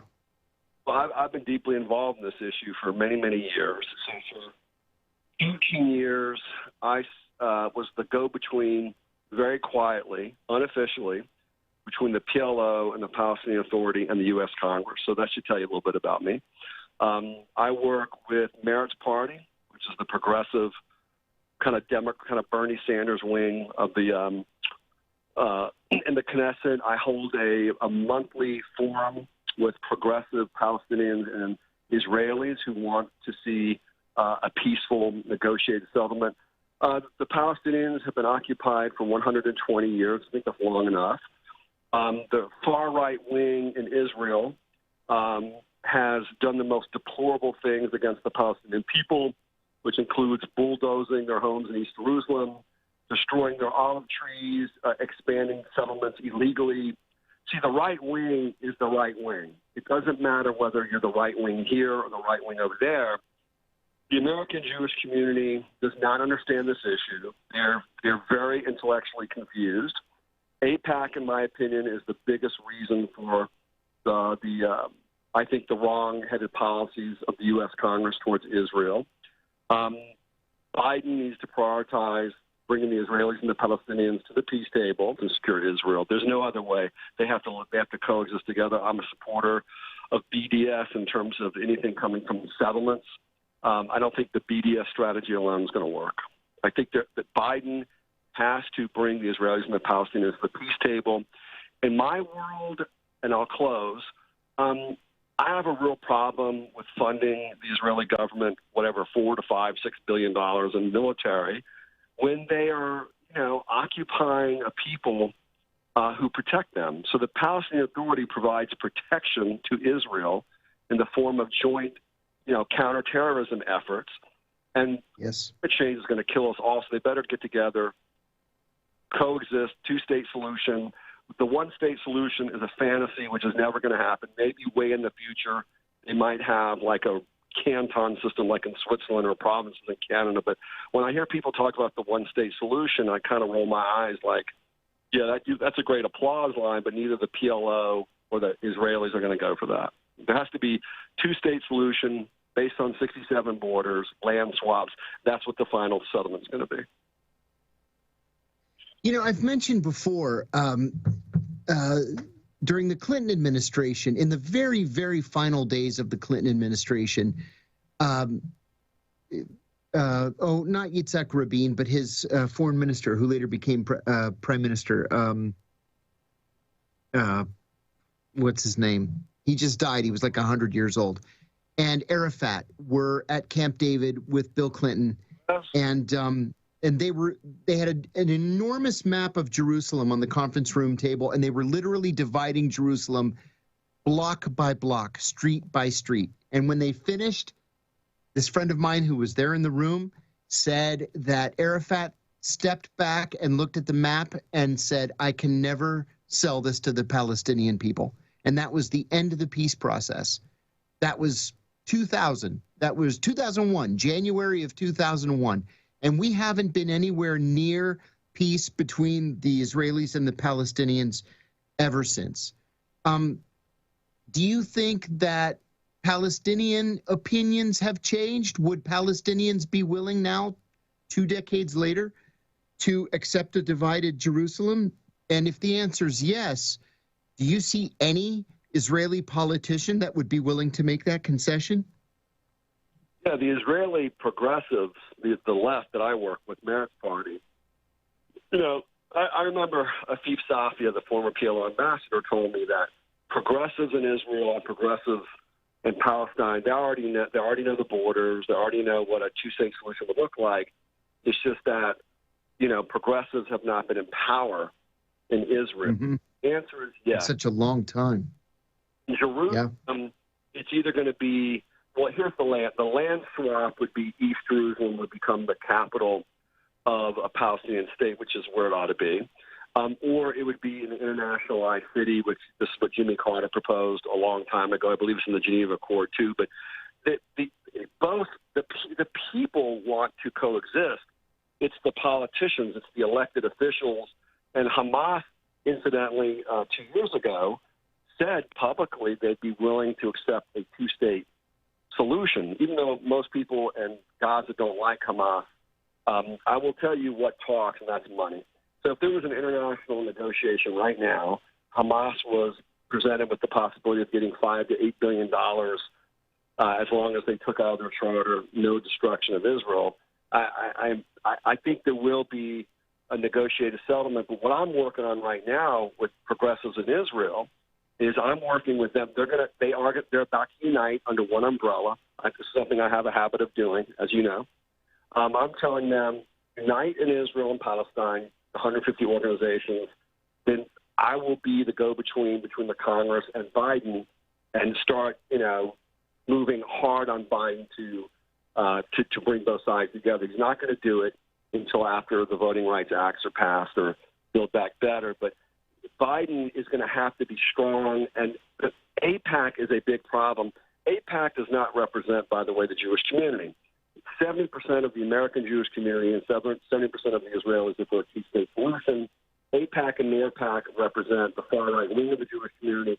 They're way too powerful, but the progressive Jewish community is too silent, and they haven't found their voice. They got the you've got, you know, the American progressive Jewish community should have been pushing back against settlement expansion, bulldozing in Jerusalem. The Israelis are protesting all the time against this, but they don't get any media coverage, so I'm trying to help them with that.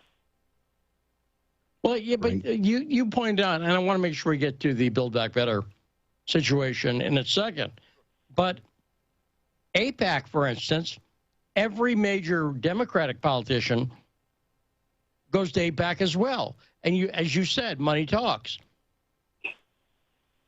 Aren't the establishment Democrats, and I mean the people in power, Pelosi, Schumer, completely whatever Israel wants, they're fine with it?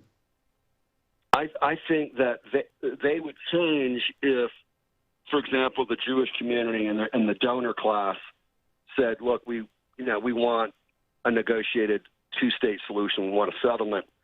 The fear of AIPAC is definitely there. I remember when the PLO ambassador, Erekat, wanted to get meetings with John Conyers, one of the most progressive members of the history of the Congress. My chief of staff blocked those meetings. And that happened throughout my 13 years there. The staff would block the PLO ambassador from speaking. So I would do my best to try to get around that.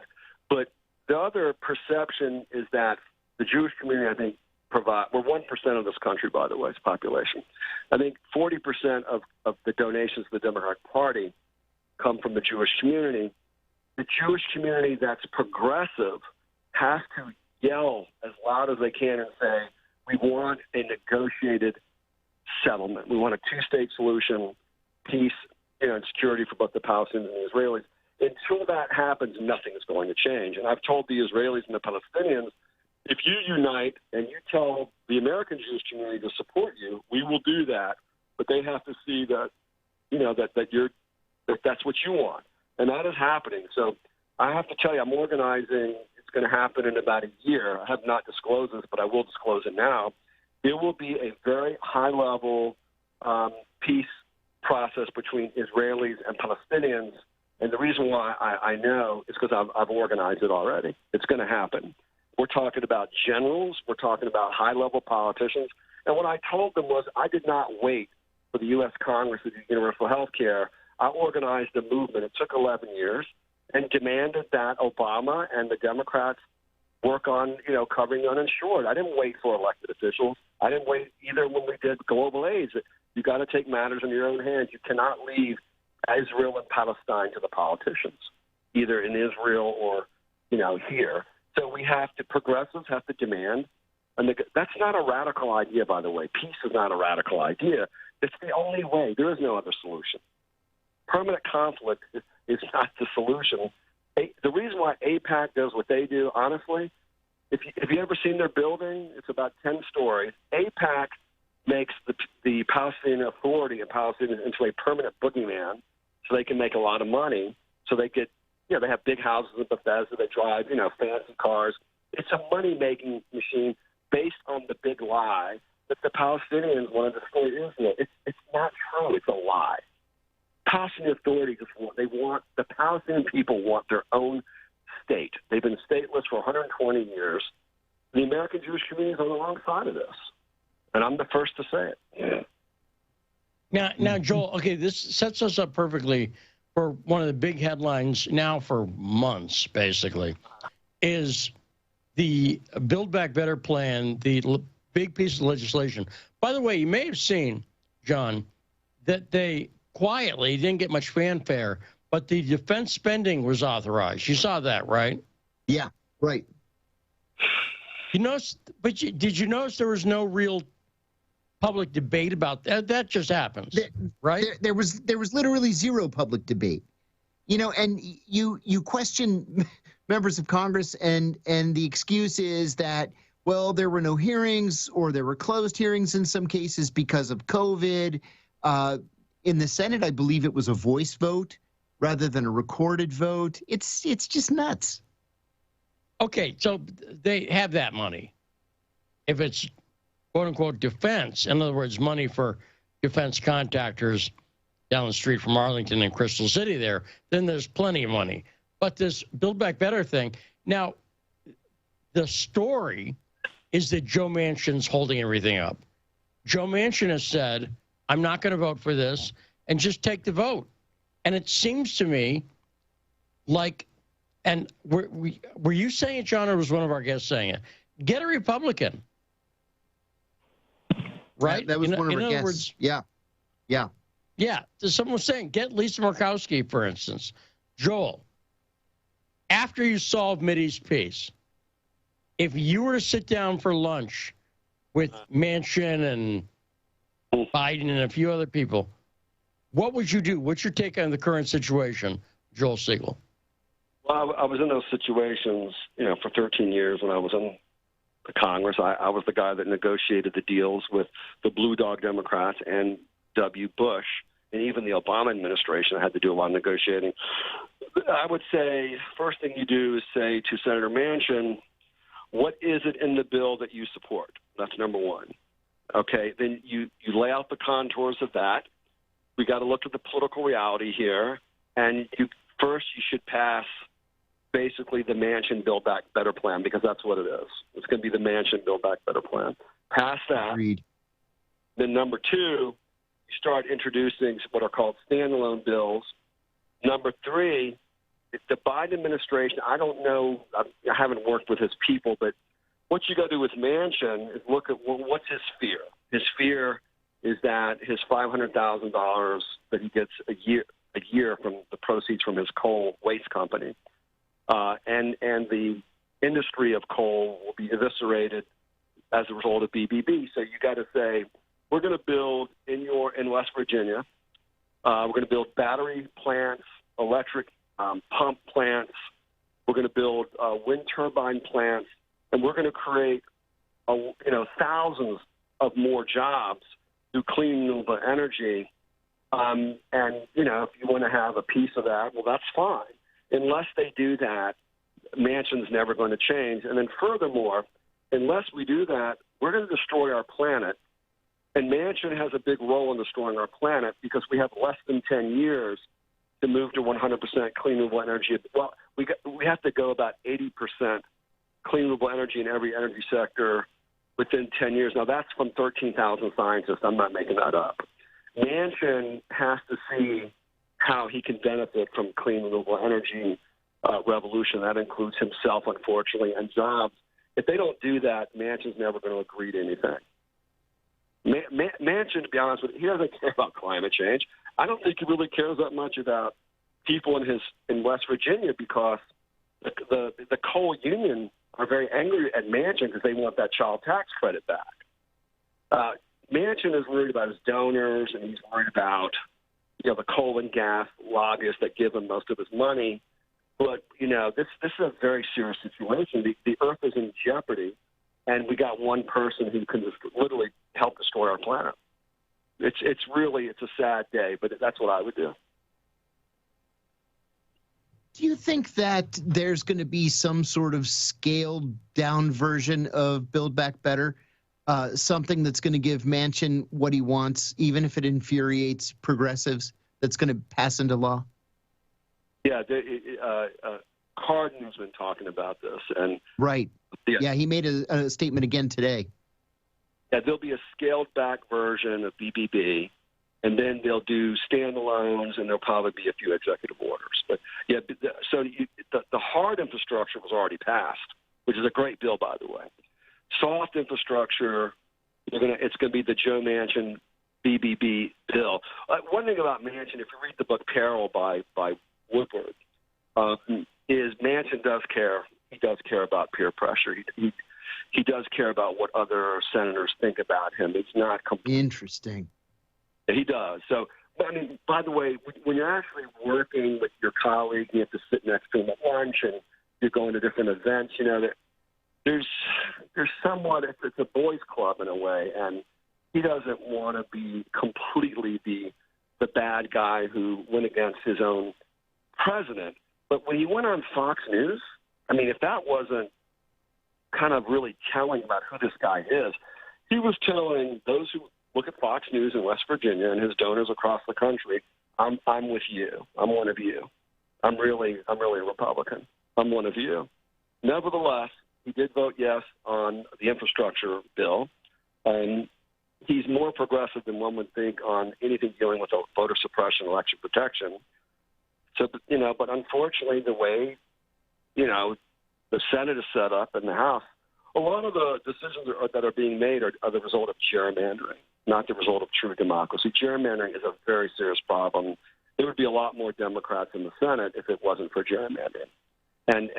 But on something like the Senate, though, I'm not sure the gerrymandering fits in quite as well. And isn't part of the political reality he's dealing with is if he goes too far to the left, shall we say, he's going to lose his seat in West Virginia, which is really largely a red state. Joel? Well, you're raising a very profound point. If Manchin, he keeps being reelected, even as governor, with very, pretty wide margins. I think that, first of all, West Virginia is 48th in terms of the economy in this country, has one of the highest unemployment rates, has one of the highest poverty rates. So, no, the people in West Virginia are going to benefit by BBB. The one thing that he would have to sell to the constituents, it's the coal industry. It's all the people who are, that's what he's concerned about. He's concerned that if you give, for example, tax credits so people can buy an electric car, $13,500 or something, or there's all these incentives to go solar or wind, or for utility companies to move towards large-scale solar and wind, then the coal companies are going to lose out and there'll be people unemployed.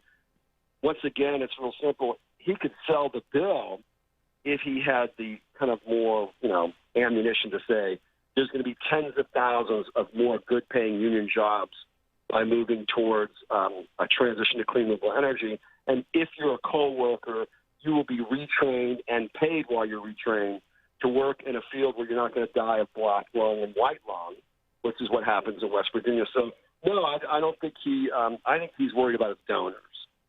He's worried about his donors, and he's worried about that $500,000 that he gets each year from his business. I think that what Manchin's going through, I think it's a conflict of interest. where this is why we need campaign finance reform, is he's worried about his campaign contribution. Everything else is irrational. If the coal union wants Manchin to pass BBB in its current form so that they can get the child tax credit, that should tell us something is wrong here, right? In other words, by saying, well, if he goes too far to the left, he'll lose his election. No, not when the workers in his own state are saying, pass BBB, Joe. So that's kind of antithetical to logic and reason. It's the donors he's concerned about. You know how much it costs? Do you think there's any chance that Manchin would consider switching parties? Several Republicans commented about it last week. John Thune said that he had raised it with Manchin. Manchin blew him off. And then Mitch McConnell said that he had raised it a number of times. He made a joke about it. Certainly, this isn't the first or second time that Manchin's been approached about switching parties. And the governor of West Virginia, Governor Justice, was elected as a Democrat and then switched parties. What do you think about Manchin doing the same? And Joel, I'm gonna use a term that I've never heard anyone use, but I think it's appropriate here. What do you think about Joe Manchin trans-partying? Transporting, like Star Trek? Sort of. It's sort of like that, yeah. But I'm just trying to be trendy. Go ahead, Joel. What do you think?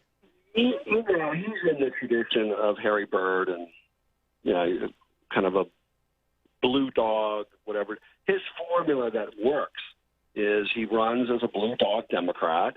He tacks more, to the right, and it's that calculation has worked for him.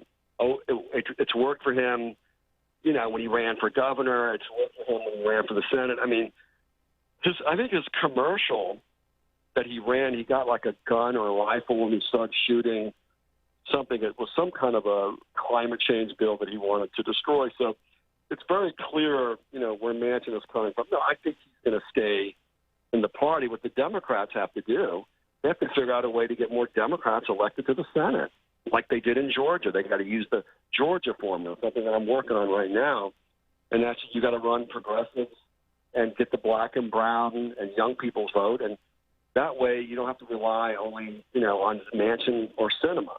But for right now, Manchin's going to stay right where he is. I mean, Manchin is the de facto, in a way, president of the United States. He's controlling the future of this country, and it's one guy.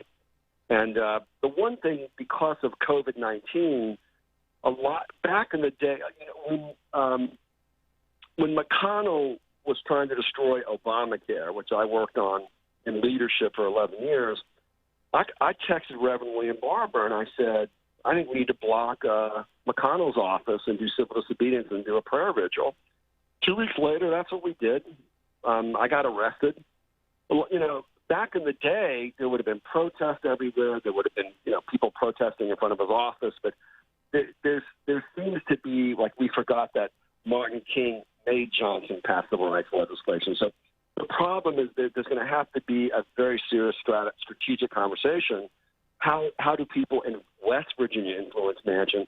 How do progressives, shame him into doing the right thing? And that's, I'm not talking about, when I say shame the person, I doesn't mean go to the bathroom where he is and yell at him and scream at him like some activists did with Sinema. I thought that was wrong. But no, I think he's going to stay put. But it's just a shame what this guy is about. But that's democracy. It's messy, but I'll take that over China. I will. Now speaking of President and Messi, we've only got a minute or so left here, Joel. Let me ask you, you're in the know, you've got your ear to the ground. We brought this up last week. It seems like Hillary Clinton may be sort of, dancing. Picture Hillary Clinton dancing. Not a good image. Sorry. But it seems like she may be pondering, is that fair to say, John, that Hillary Clinton seems to be mulling running for president if Joe Biden sure seems that way. Doesn't do it? Right? Now, Joel, do you think that may come to pass, possibly? No, I don't think Hillary's going to run again. I think Hillary realized that the base of the Democratic Party has gone progressive, that the kind of policies that she promulgates, it's not where the grassroots are. The grassroots base of the Democratic Party is progressive, and Bernie Sanders progressive. No, I do not think that she's going to run again. I think that she did what she was supposed to do, but that's it's over for her. Mm-hmm. Now, Joel, but you put it at 0 or at like low? 0. Are you at 0, John? Yeah, I'm at 0 too. She had her chance. She failed. She reads the same opinion pieces that we do, and there are just too many people who would run against her. And then I just can't imagine her winning a general election. Somewhere Hillary is cackling and saying you're underestimating her perseverance. But Joel Siegel, great appearance as always. Love having Joel Siegel on the show. And thanks to Jeff Halper. We will be back tomorrow on the Best Damn Radio Show. I am Lee Stranahan with my partner, John Kiriakou. This is The Backstory.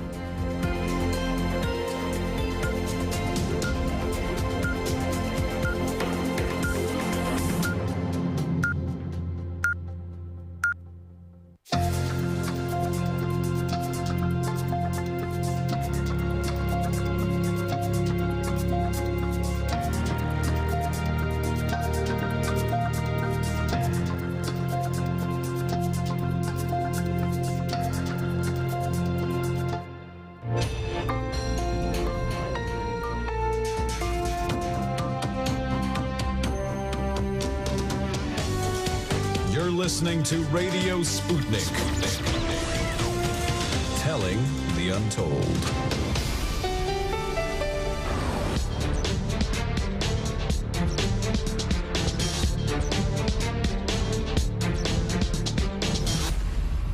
Good evening. Welcome to the Critical Hour. I'm coming to you from the capital of the United States of America, Washington, D.C., here on Radio Sputnik. I'm your host, political scientist, author, and nationally syndicated columnist, Dr. Wilmer Leon. My co-host, Garland Nixon, is off today. For the next 2 hours, we're going to explore and analyze the salient news stories that are impacting the global village in which we live.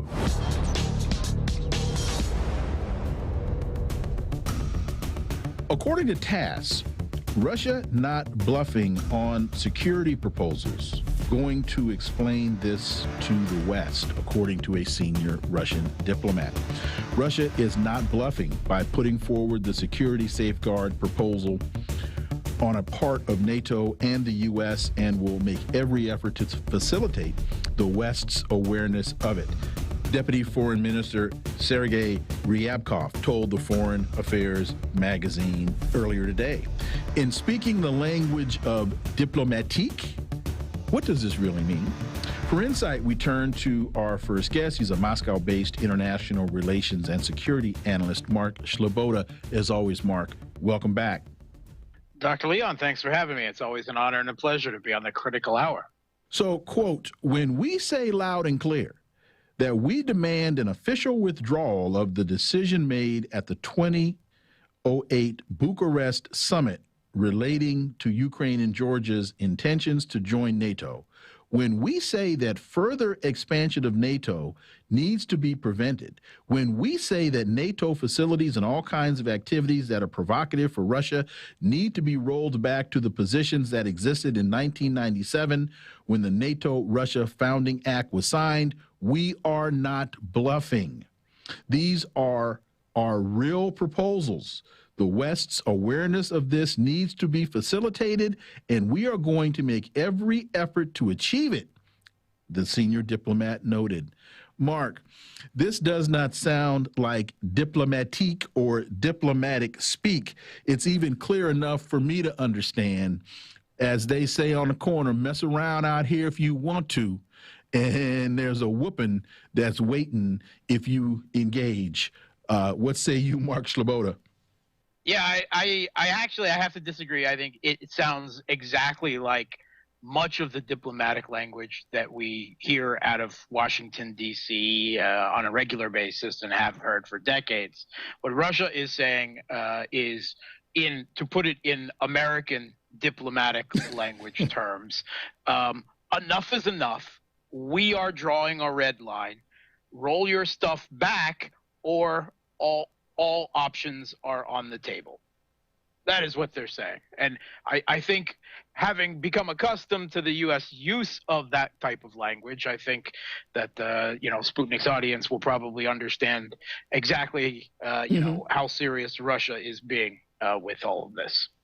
So with that being said, how serious should the United States take this? What is not said is what action will be taken if these demands are not met. And President Putin has said, I think in another exchange, that Russia will consider a range of options if U.S. and NATO refuse to provide security guarantees. Yeah, so we have heard at least somewhere between a half dozen and a dozen high-level foreign policy statements from everyone from Putin to Lavrov to the deputy foreign minister, Sergei Ryabkov, stressing how serious they are. They're not bluffing, that these draft agreements are not a menu that the U.S. can pick and choose from, and that there will be, Russia will be forced to take actions as they see it to secure their own security if the U.S. Does not act to address these demands. And these demands are pretty all-encompassing. They address basically every problem that Russia has with U.S. NATO actions in Europe since 1997, and demands that they be rolled back, which tells me that Russia does not expect a positive response such as they are indicating as is necessary from the United States. So the options are that this is either one, a maximalist starting position in negotiations that Russia is willing to come down from and reach a compromise on, even though they're saying that they won't do exactly that. Or Russia is basically preparing the diplomatic grounds for taking some type of action to take their own security into their own hands as a result of all these grievances they have against the U.S. and NATO. And Putin has said, there have been multiple questions. What would Russia do? Is Russia going to intervene in Ukraine? What are they going to do?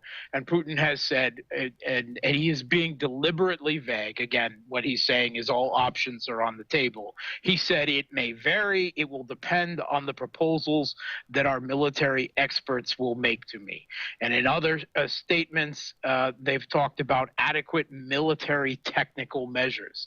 What does that mean? That could mean the installation of new hypersonic missile systems in Kaliningrad, the Russian exclave in the European Union, past Poland.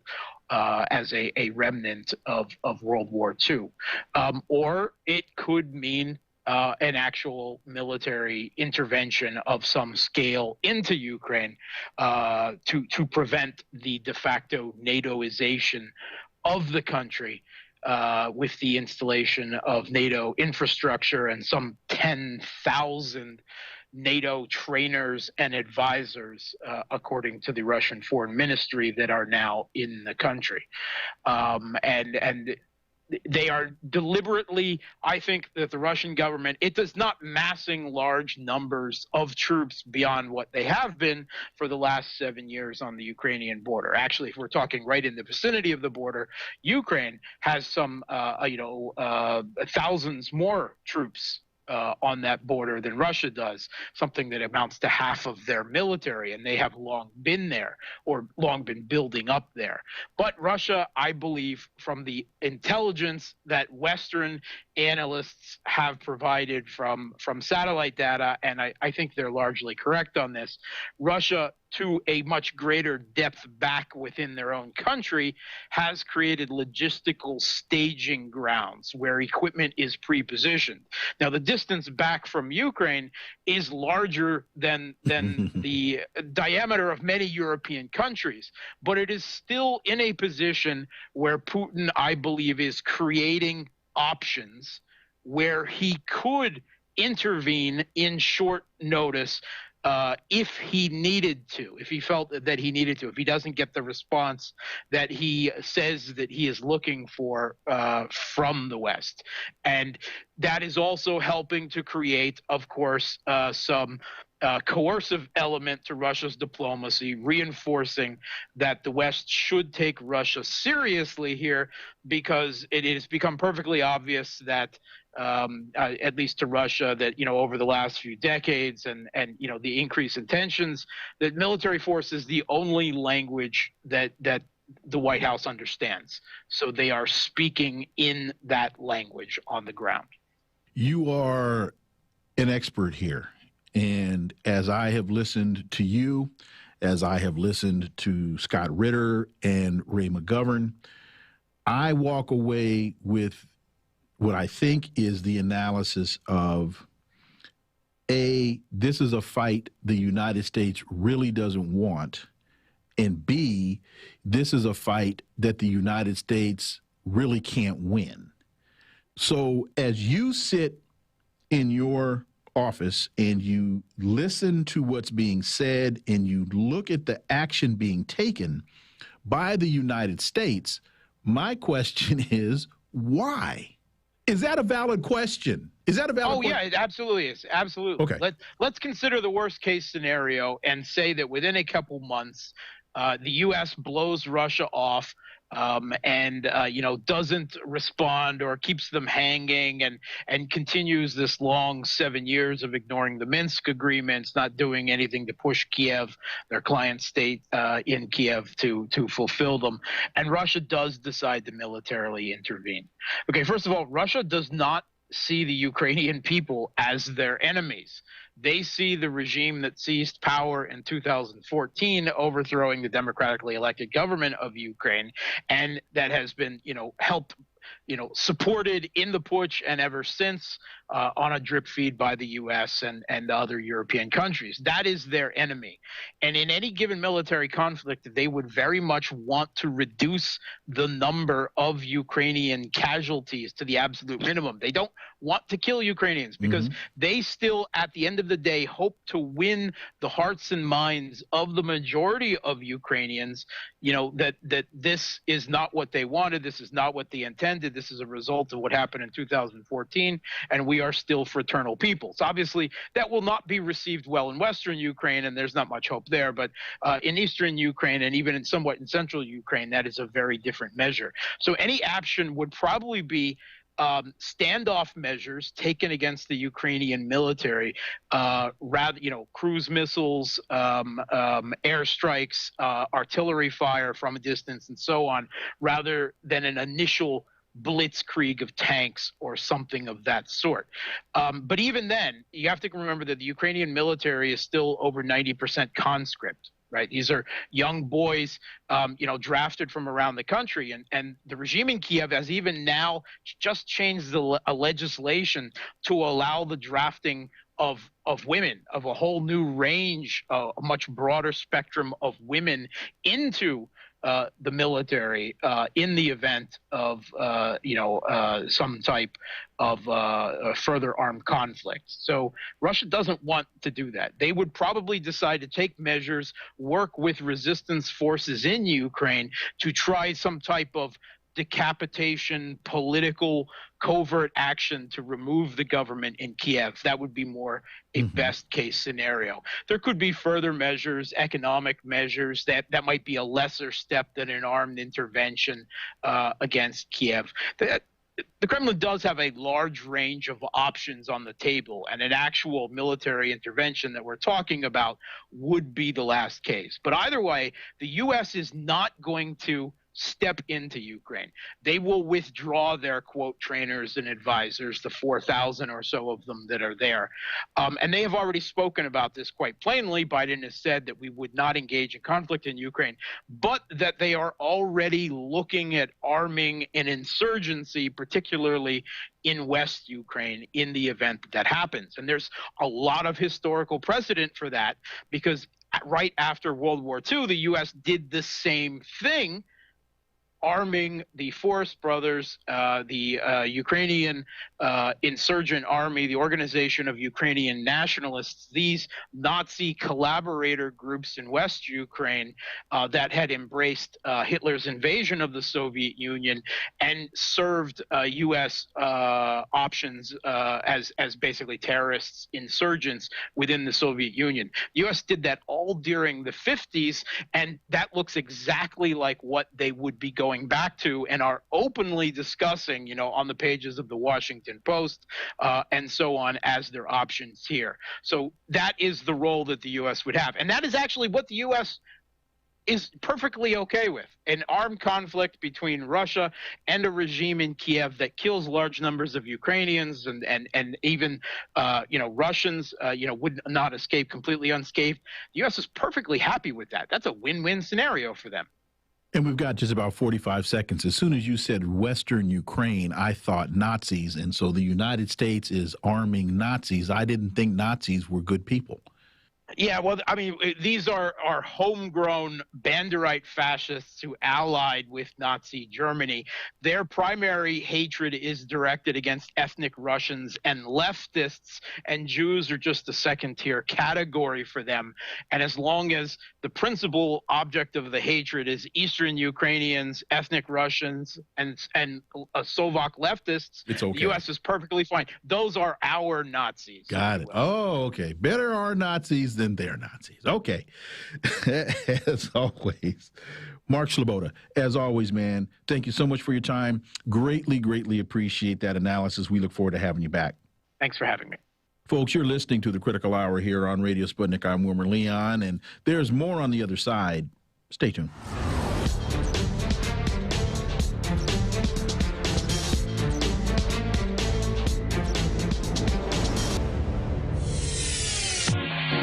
Stay tuned to Radio Sputnik.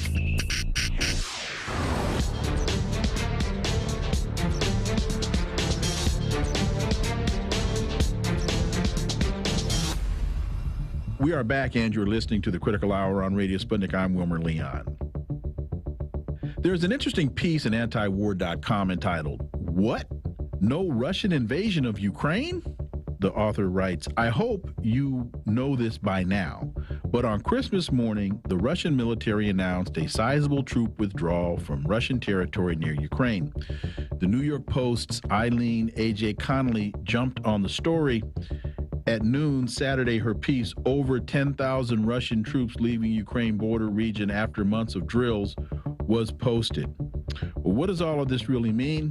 Well, let's turn to our next guest. He works with Tell the World, a publishing arm of the Ecumenical Church of the Savior in inner city Washington. His 27-year career as a CIA analyst includes serving as chief of the Soviet Foreign Policy Branch and preparer briefer of the President's Daily Brief. He is also co-founder of Veteran Intelligence Professionals for Sanity. And he's also the author of this piece. Ray McGovern, as always, Ray, welcome back. Thank you. You write, while the drawdown was announced without fanfare, it might represent the first quid for the quos that President Vladimir Putin expects from U.S. negotiators next month in talks originally proposed by President Biden. Ray McGovern. There are really two stories here, Wilmer. One is the fact that the Russians announced on Christmas morning that they were withdrawing 10,000 troops, more than 10,000 troops from the area near Ukraine. And it was sort of like a tree falling in a forest. Nobody heard the tree fall, and nobody heard the Russian announcement except this one imaginative and enterprising reporter from the New York Post, of all of all places, who put the story right out and said, look, wow, it looks like the Russians are withdrawing troops. Now, after several weeks of drumming into the American consciousness the likelihood that the Russians are going to invade Ukraine, well, these guys either didn't get the word or they're going the wrong way. Somebody stop them. They're going the wrong way. They're going back to their bases. So this is a big story. So the fact that it was announced on Christmas morning, and then not until last night. So what's last night? Monday night? No, Sunday night. Yeah, Christmas was Saturday, I guess. Mm-hmm. Did CBS News venture to mention that, whoops, they did announce this withdrawal. This could be a step where it would be unlikely that they would invade Ukraine for now. and then just 5 hours ago, we had Newsweek buried in this story about the negotiations that are coming up. They say this confirmation of the U.S.-Russian talks comes after thousands of the country's troops, Russia's troops, withdrew from the country's border with Ukraine. But tensions between the neighboring countries are still escalating. And the Ukraine says that Russia is planning an invasion of the country. Well, hello. It's sort of counterintuitive to have 10,000 plus troops marching the wrong way if a major invasion is planned for invading Ukraine from the area near Ukraine as a gesture, so that the talks, which will begin the second week in January, which is really quite amazing, very quick, so can begin under more favorable auspices than the propaganda that has been drumming U.S. citizens into thinking an invasion of Ukraine is likely. Well, understanding that Joe Biden is in desperate need of any kind of inkling of a victory on any policy, domestic or foreign, at any level, one would think that this would be touted as, you see, when we stand up, Russia stands down. That's exactly what I thought, It didn't take a PR expert to say, oh, hey, Joe, crow about this. You won this one. You tell Putin he better do this, and look, well, he started. Now that in the face of this, juxtaposed to this, according to Deputy Foreign Minister Sergei Ryabkov, when we say loud and clear that we demand an official withdrawal from the decision made at the 2008 Bucharest summit meeting in Ukraine and Georgia's intentions to join NATO, when we say that further expansion of NATO needs to be prevented, when we say that NATO facilities and all kinds of activities that are provocative for Russia need to be rolled back to the positions that existed in '97, when the NATO-Russia Founding Act was signed, we are not bluffing. These are real proposals. So you get that statement from the Deputy Foreign Minister of Russia, and then you get this move by President Putin having troops march the wrong way if they're planning to invade. That shows you what a brilliant military strategist he is. How do you juxtapose those two realities? Well, there are various ways you can analyze this. Let me tell you what one very prominent colonel, who's a really smart guy, well, he has written me. He says, here's the timeline. Orthodox Russian Christmas, 7 January. Return from Christmas leave next week. Attack positions, 16-22 January. Execute offensive, 24 January. What he means is execute offensive to invade Ukraine.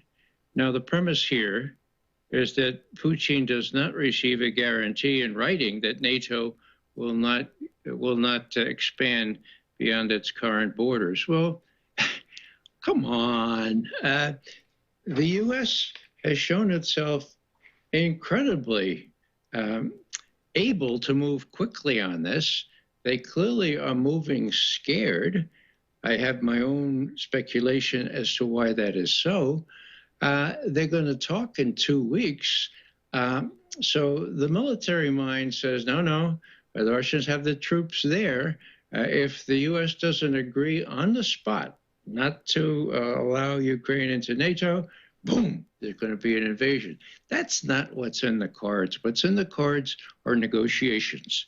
Now, it must be said right after that both Lavrov, the foreign minister, and Putin himself have emphasized that these are not going to get bogged down, Putin said, in a swamp.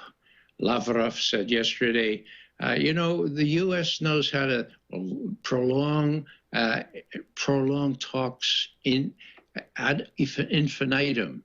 So we're not going to let that happen. This is going to have to be quick. It's going to have to be serious.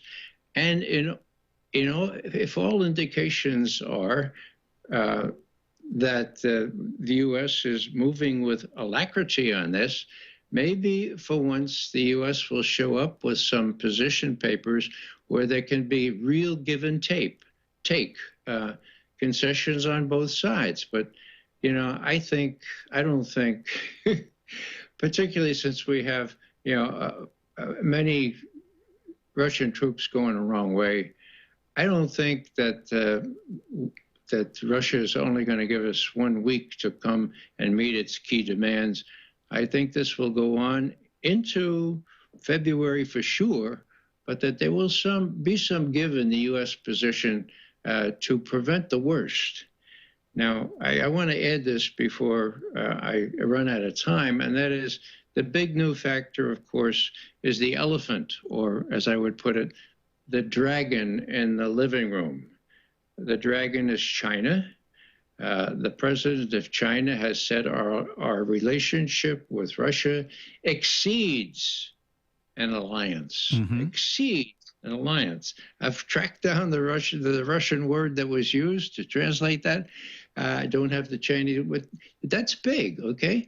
So what am I saying? I'm saying that Putin is strengthened this time by an explicit acknowledgement by China that it is supporting Russia's core interests, and they, of course, are enshrined in these draft treaties that Russia has put on the table.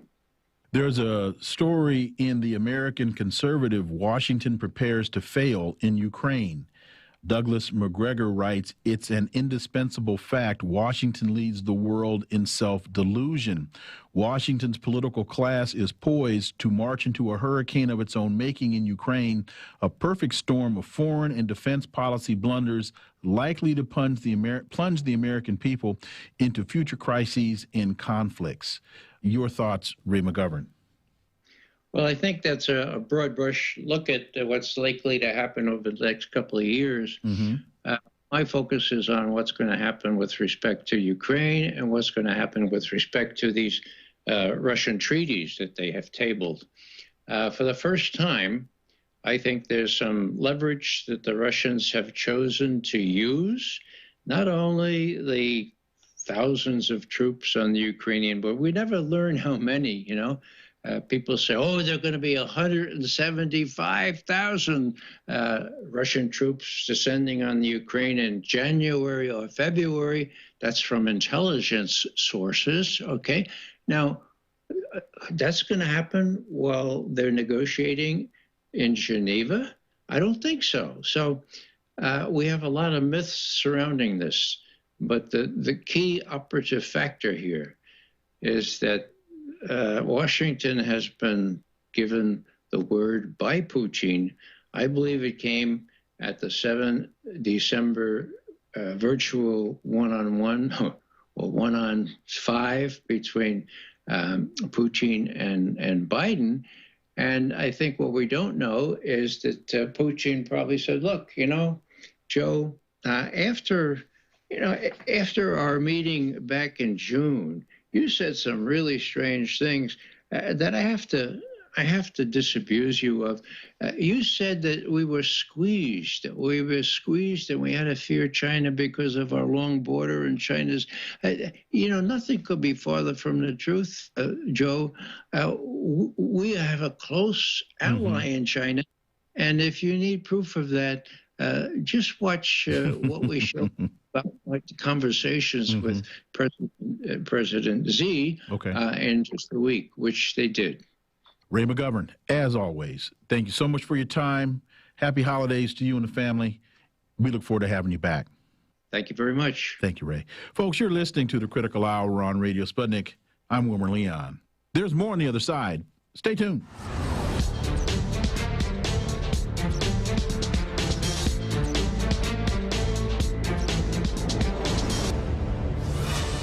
You're listening to Radio Sputnik.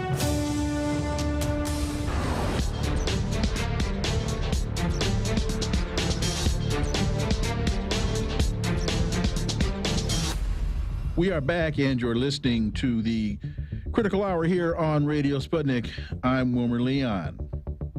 You know, we have spent a lot of time talking about the physical aspects and impacts of COVID-19 and its variants, but we're also experiencing psychological impacts as well.